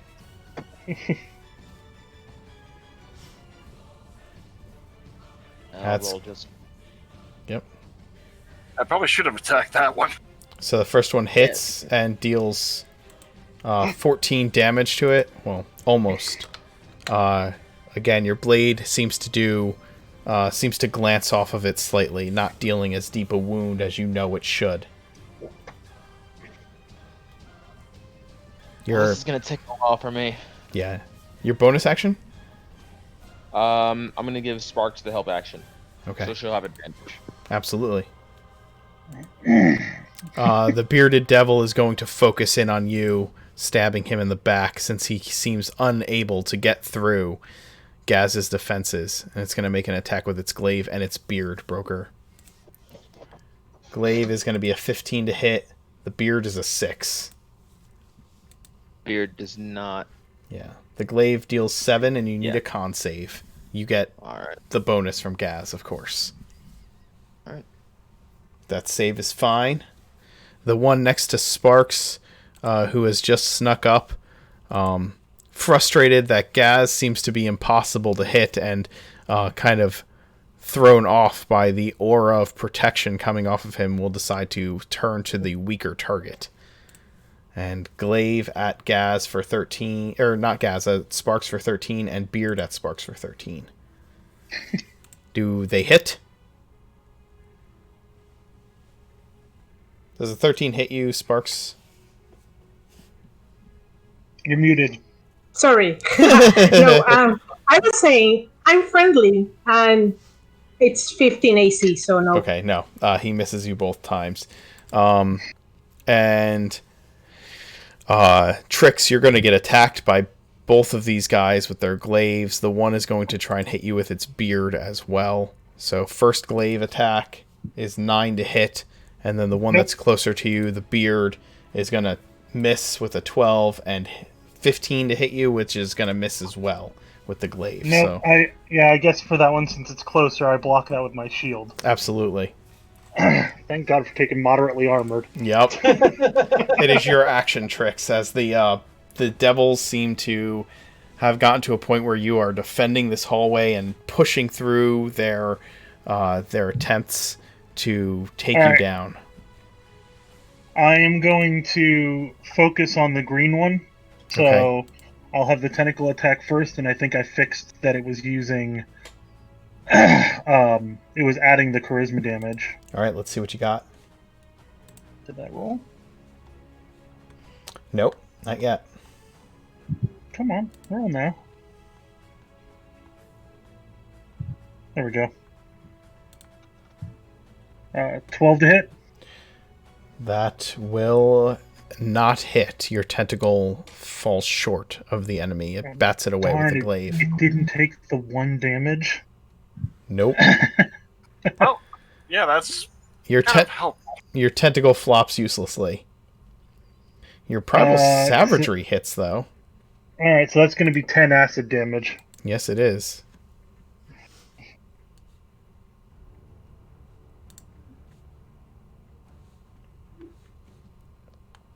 And on my is it I have to check something quickly. Okay. Spells, because I've not abused this spell like I have been doing here. No, it's an action. Never mind. Okay. I'm gonna try and move the image, but it's an action. So that is my turn. All right. Okay, so I'm going to attack Blue with my rapier. Which one? Blue? Okay. Yep. Let me see your strikes. Your first rapier strike goes wide. You do have advantage, though, so the 25 hits. And it's going to deal the 14 damage from above. And put down the blue one as you... your rapier isn't magical, is it? Nope. Okay, he's still standing, but barely. Oh. But he is on the defensive for sure, and on the fence, kind of parked in this corner against the wall. Gaz? And these are doorways, right? Yes, that's a door. Okay. I'm gonna shift focus to the orange one, or red, because advantage. Absolutely. Oh, no crit fish. Nope, but both strikes hit, dealing the full 13 points of damage that you do with them. And this creature is not... The Bearded Devil seems not happy to be stuck between all of these opponents. Their defensives have fallen, and they were hoping you'd be softer than you were.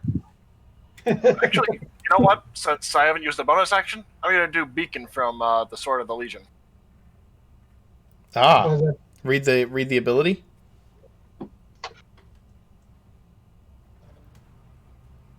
Okay, sweet. You start shedding light all around you. From the sword.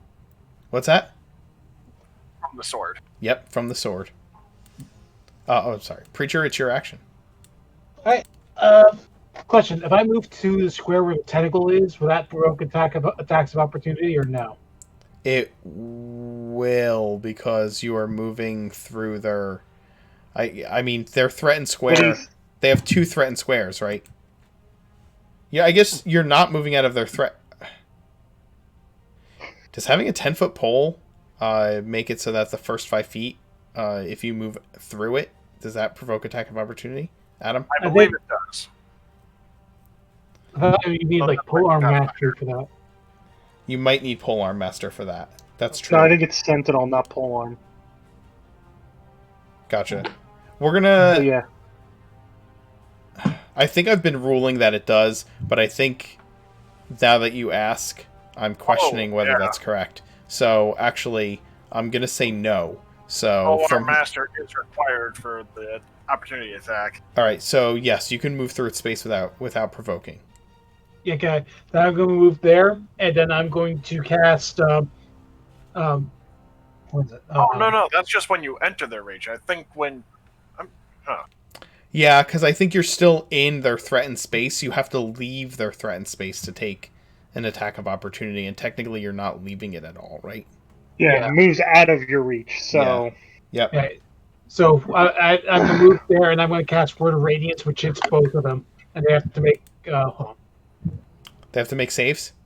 Yeah, con saves. Con saves. is Understood. it creatures of your choice or all creatures, John? No, creatures of my choice. Okay, so then it doesn't hit me. Just want to make sure. It's all creatures of my choice within a 5-foot burst. They That's a- both fail, so they're both going to take the 5 radiant. As you shed the light of Orad into the room.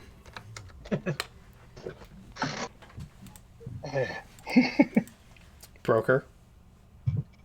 Alright, so I'm just gonna keep... Wait, do I still have that, longsword? Which one? The great sword from, when we fought in the Astral Sea. The silver greatsword? Yeah, You do. It's a greatsword. It's not a longsword. Are you proficient with it? I'm not. Wait, Are you proficient with martial weapons? no, I'm not. No. Never mind. Okay. I'm just gonna keep using my short sword then. Okay. I Yeah. need to do some magic weapons here. All right. Actually, this time you have advantage. Don't forget because you're flanking. Alright. Okay. And Yay! That will hit. there it is. 16. Their protection from your weapons is extremely, excruciatingly painful as it keeps as your blades just don't seem to penetrate the way they should. He's gonna whack at you, Broker. Oh, are you helping anyone? Oh, yeah. I'm gonna help. Gaz already has advantage, so Okay. Who doesn't have advantage right now? Sparks does not. Neither does Preacher or Trix. Tricks would probably be the better option. I'm probably gonna give it to Trix then. Okay.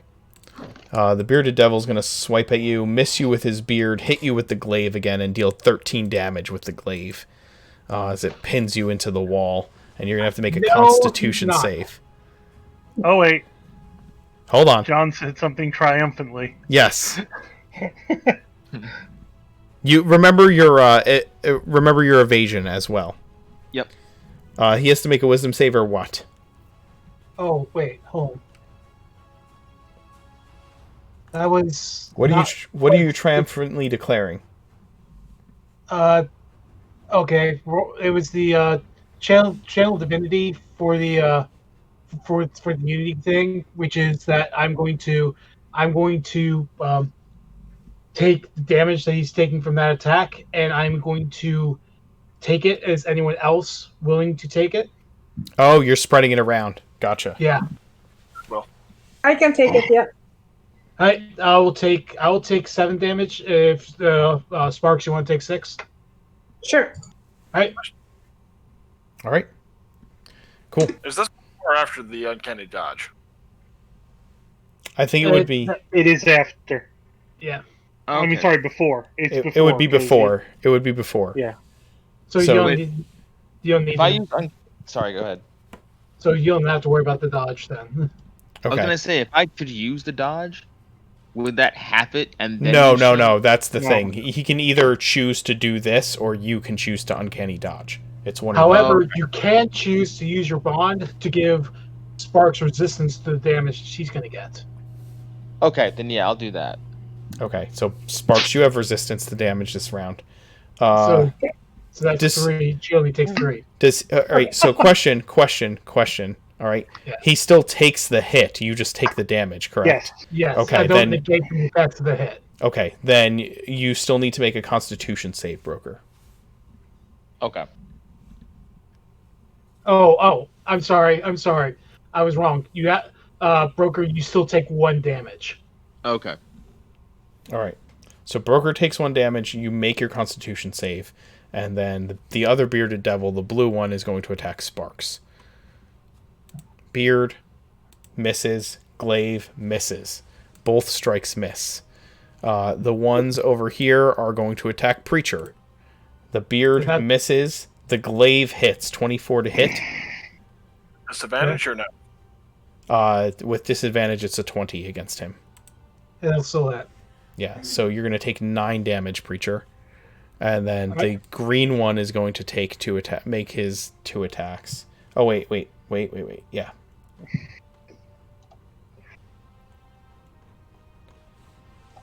The beard is 16 to hit. Does not. All right, and then the glaive is 20 to hit. That does. You're not dodging, right? You. No, because I cast a spell. I can't. Okay, so then 7 damage, and you need to make a con save. So 2 con saves total. Correct. Do the first one for the actual hit, and then the second one will be for your concentration. Okay.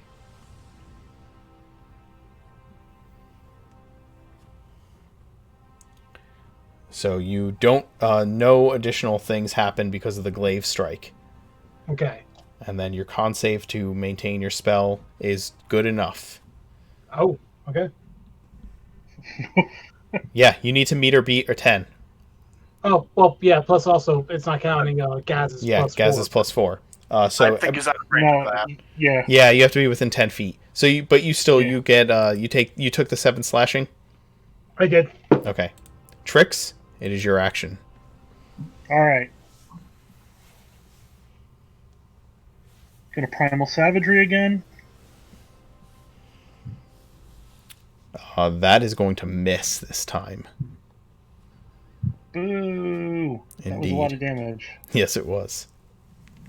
And then I guess the other part would be Tentacle Times. The tentacle strikes out at the creature. The green one. Okay. The tentacle strikes out at the creature and deals the 8 damage to it as the lightning courses down its body.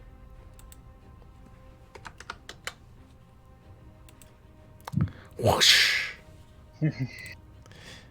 Sparks. This creature just missed you twice. The other one is threatening Broker and Gaz. What do you do? I'm attacking Blue. Because he's really hurt, right? He's very, very hurt and trapped in the corner. He's fighting like a wounded animal. It kind of is. That's going to hit. And that's going to be enough to put him out of his misery as he is stuck in the corner. Yay. You just strike with your rapier. What do you say? Bye! Bye-bye. Gaz. How's this one looking? It is looking incredibly hurt. It is weak. It's ready to give up the ghost. That gave up the ghost. Yes, it does. After that one hit, you fell the creature. I don't think I'm able to get through them to be able to get over there, am I? Because it's 10 feet to here. Yeah. Yeah, you would have nowhere to go. Yeah, because you can't squeeze through enemies. Well, I could conceivably go there, but I'd run out of movement before then. We don't lower movement, do we? Well, squeezing through a 5-foot hallway past allies? Or in pitched battle. Oh, yeah, okay. You're right.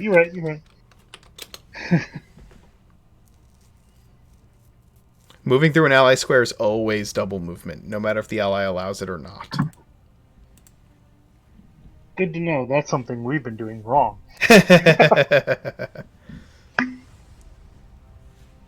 Alright. Doing anything else? You can't make your extra attack, obviously. So, Preacher? You could randomly swipe in the air and hope you hit an imp. And unfortunately, I can't use divine. I can't use the Divine Sense. divine sense. Yeah, action. I am actually bloodied, so I am going to disengage Okay. and move myself back to here. Okay. Any bonus actions? No. All right. Well, actually, yes. I take that back. I have one more of these left, and I am going to cast Mass Healing Word on myself, Broker, and Sparks. Okay.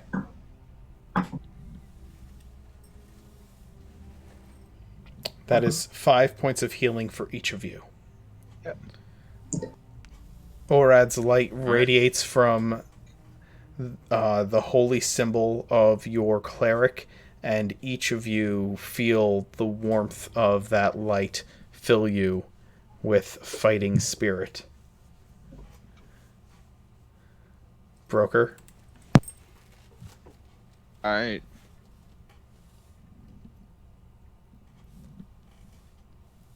Hang on 1 second, guys.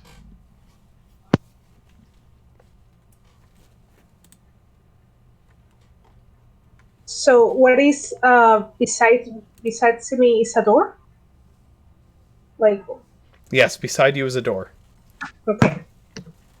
Okay. What are you doing, Broker? I'm gonna move here and attack green with a short sword. You cannot... I guess you can use your... No, you can't dash as a bonus action as a rogue, right? It's... Yes, I can. Cunning action. You can. Yep. Cunning action. Okay, so you can get there. Yep. Dash, disengage, and hide. That's what they get as bonus actions. Right, so you can get there, Broker. That's fine. Alright. You're attacking green? Yep. Alright, make your attack Would I have rolls. sneak attack? Since Yes. Yes. Okay. As long as you have an Without ally, advantage. as long as an ally is within 5 feet of the enemy you are attacking, you get sneak attack. Alright. Because they are distracted. That will hit. Alright. You deal 22 damage, halved because it is not magical, which is enough to subdue this enemy regardless. Finally. Yes. All that non-magical damage I've been doing finally paid off. The bearded devil in front of you, the last one standing, is going to make its final stand, trying to put you down. The beard is a 21 to hit, Yep, that dealing hits. 9 damage to you, and you need to make a constitution save. You succeed. It then hits you with its glaive, or attempts to, and fails. It is going to attempt to move back away from you. Go ahead and make an attack of opportunity, Broker. Alright. That is going to hit for 5 damage. Does not get the sneak attack. Oh, yeah. And it's going to go through this door here and slam the door shut and locked behind it. And your hallway is clear of enemies at the moment. You have a second to take a breather and figure out what to do next. Should we stay in combat order? Yeah, stay in combat order. What are you guys doing? Sparks, get that door open. Yes. I'm going to open the door, and if there's enemies, I'm going to close it. This door right in front of you? The one that is in front of me. This Okay. one. It is locked. You will have to try and break the lock. If you're trying to stay in combat order, then you will have to make a roll. You can't, take your passive. So it's going to be dexterity plus proficiency to open the door. Incidentally, while she's doing that, Preacher, come with me. I noticed an orb thing up here. Could use your expertise. Okay, so... Understood. Trix, what are you doing? You move up to that door? Of course you're trying to pick the lock on the door.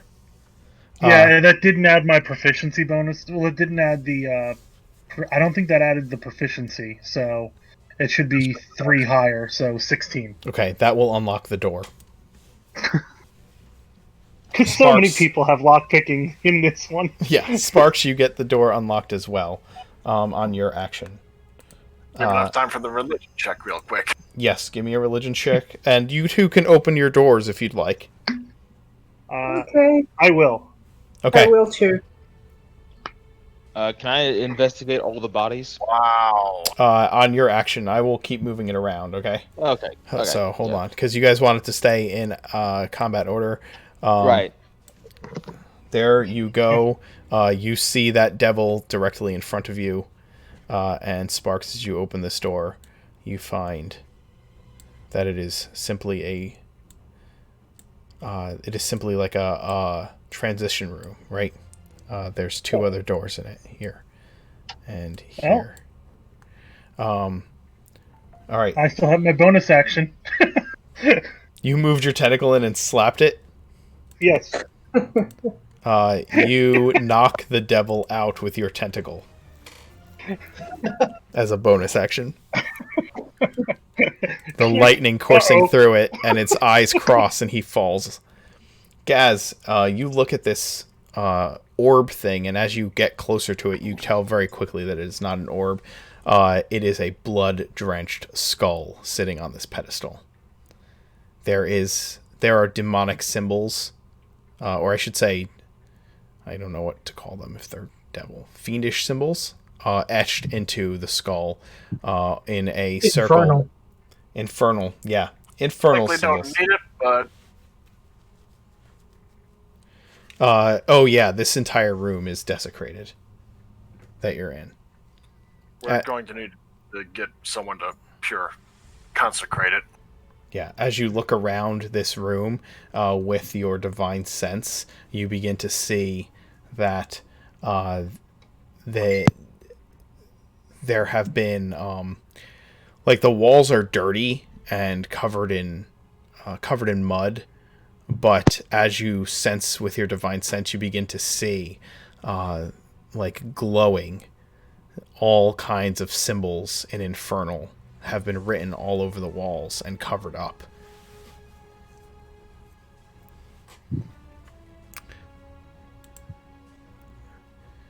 Preacher, you're not really neither one of you is really sure exactly what you're looking at, but you can sense the desecration, Gaz. If I had to guess, it's probably meant for a sacrifice of some sort. Possibly is how they were getting here to begin with. Cleansing this place of such evil is beyond my abilities at this point. I suggest contact hopefully the priest we talked to get sent here to begin with might know something, or have someone that can do it. This interested the entire city. I'm going to pull you out of combat order since that devil is down. Okay. There are doors. There are other doors around. Should we rejoin our companions? For the time being, yes. All right.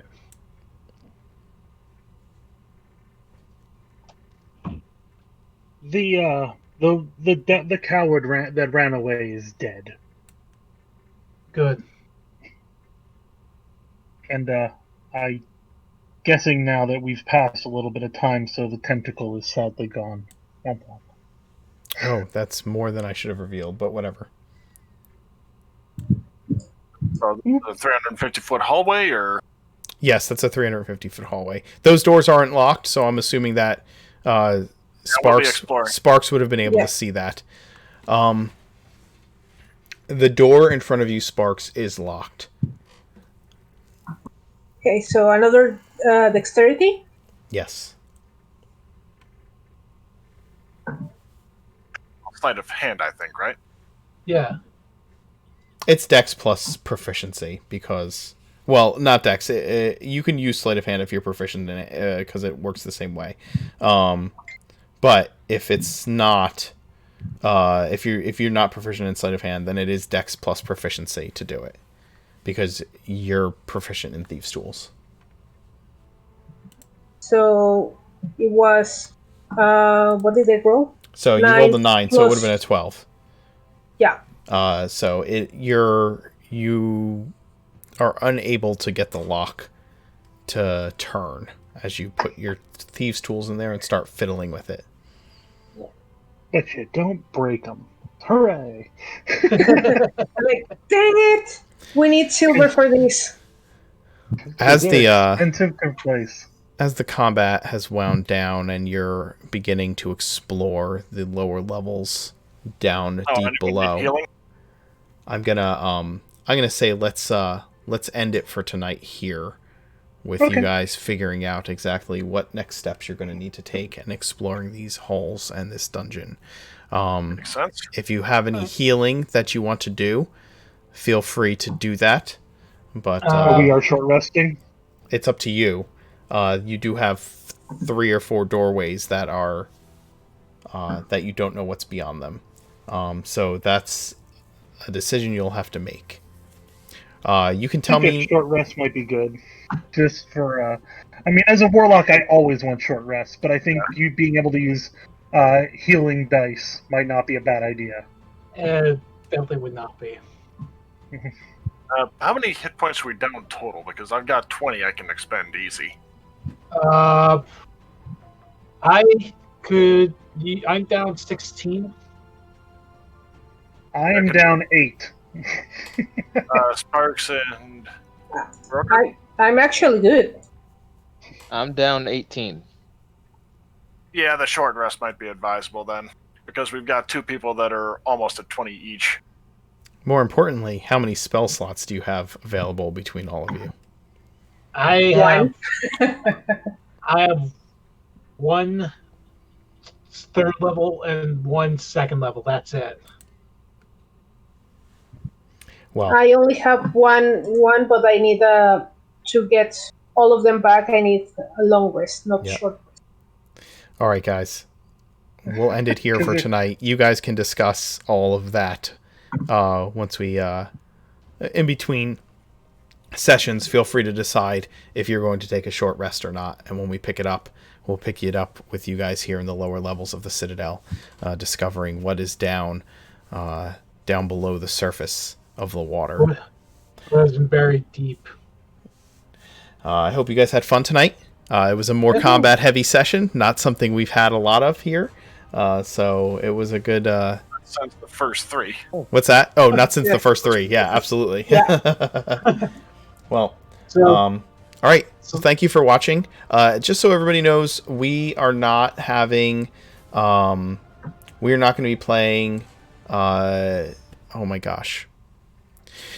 We're not playing the Dance Macabre on Wednesday night because it is Canada Day, and half the party is in Canada and is going to be celebrating their independence.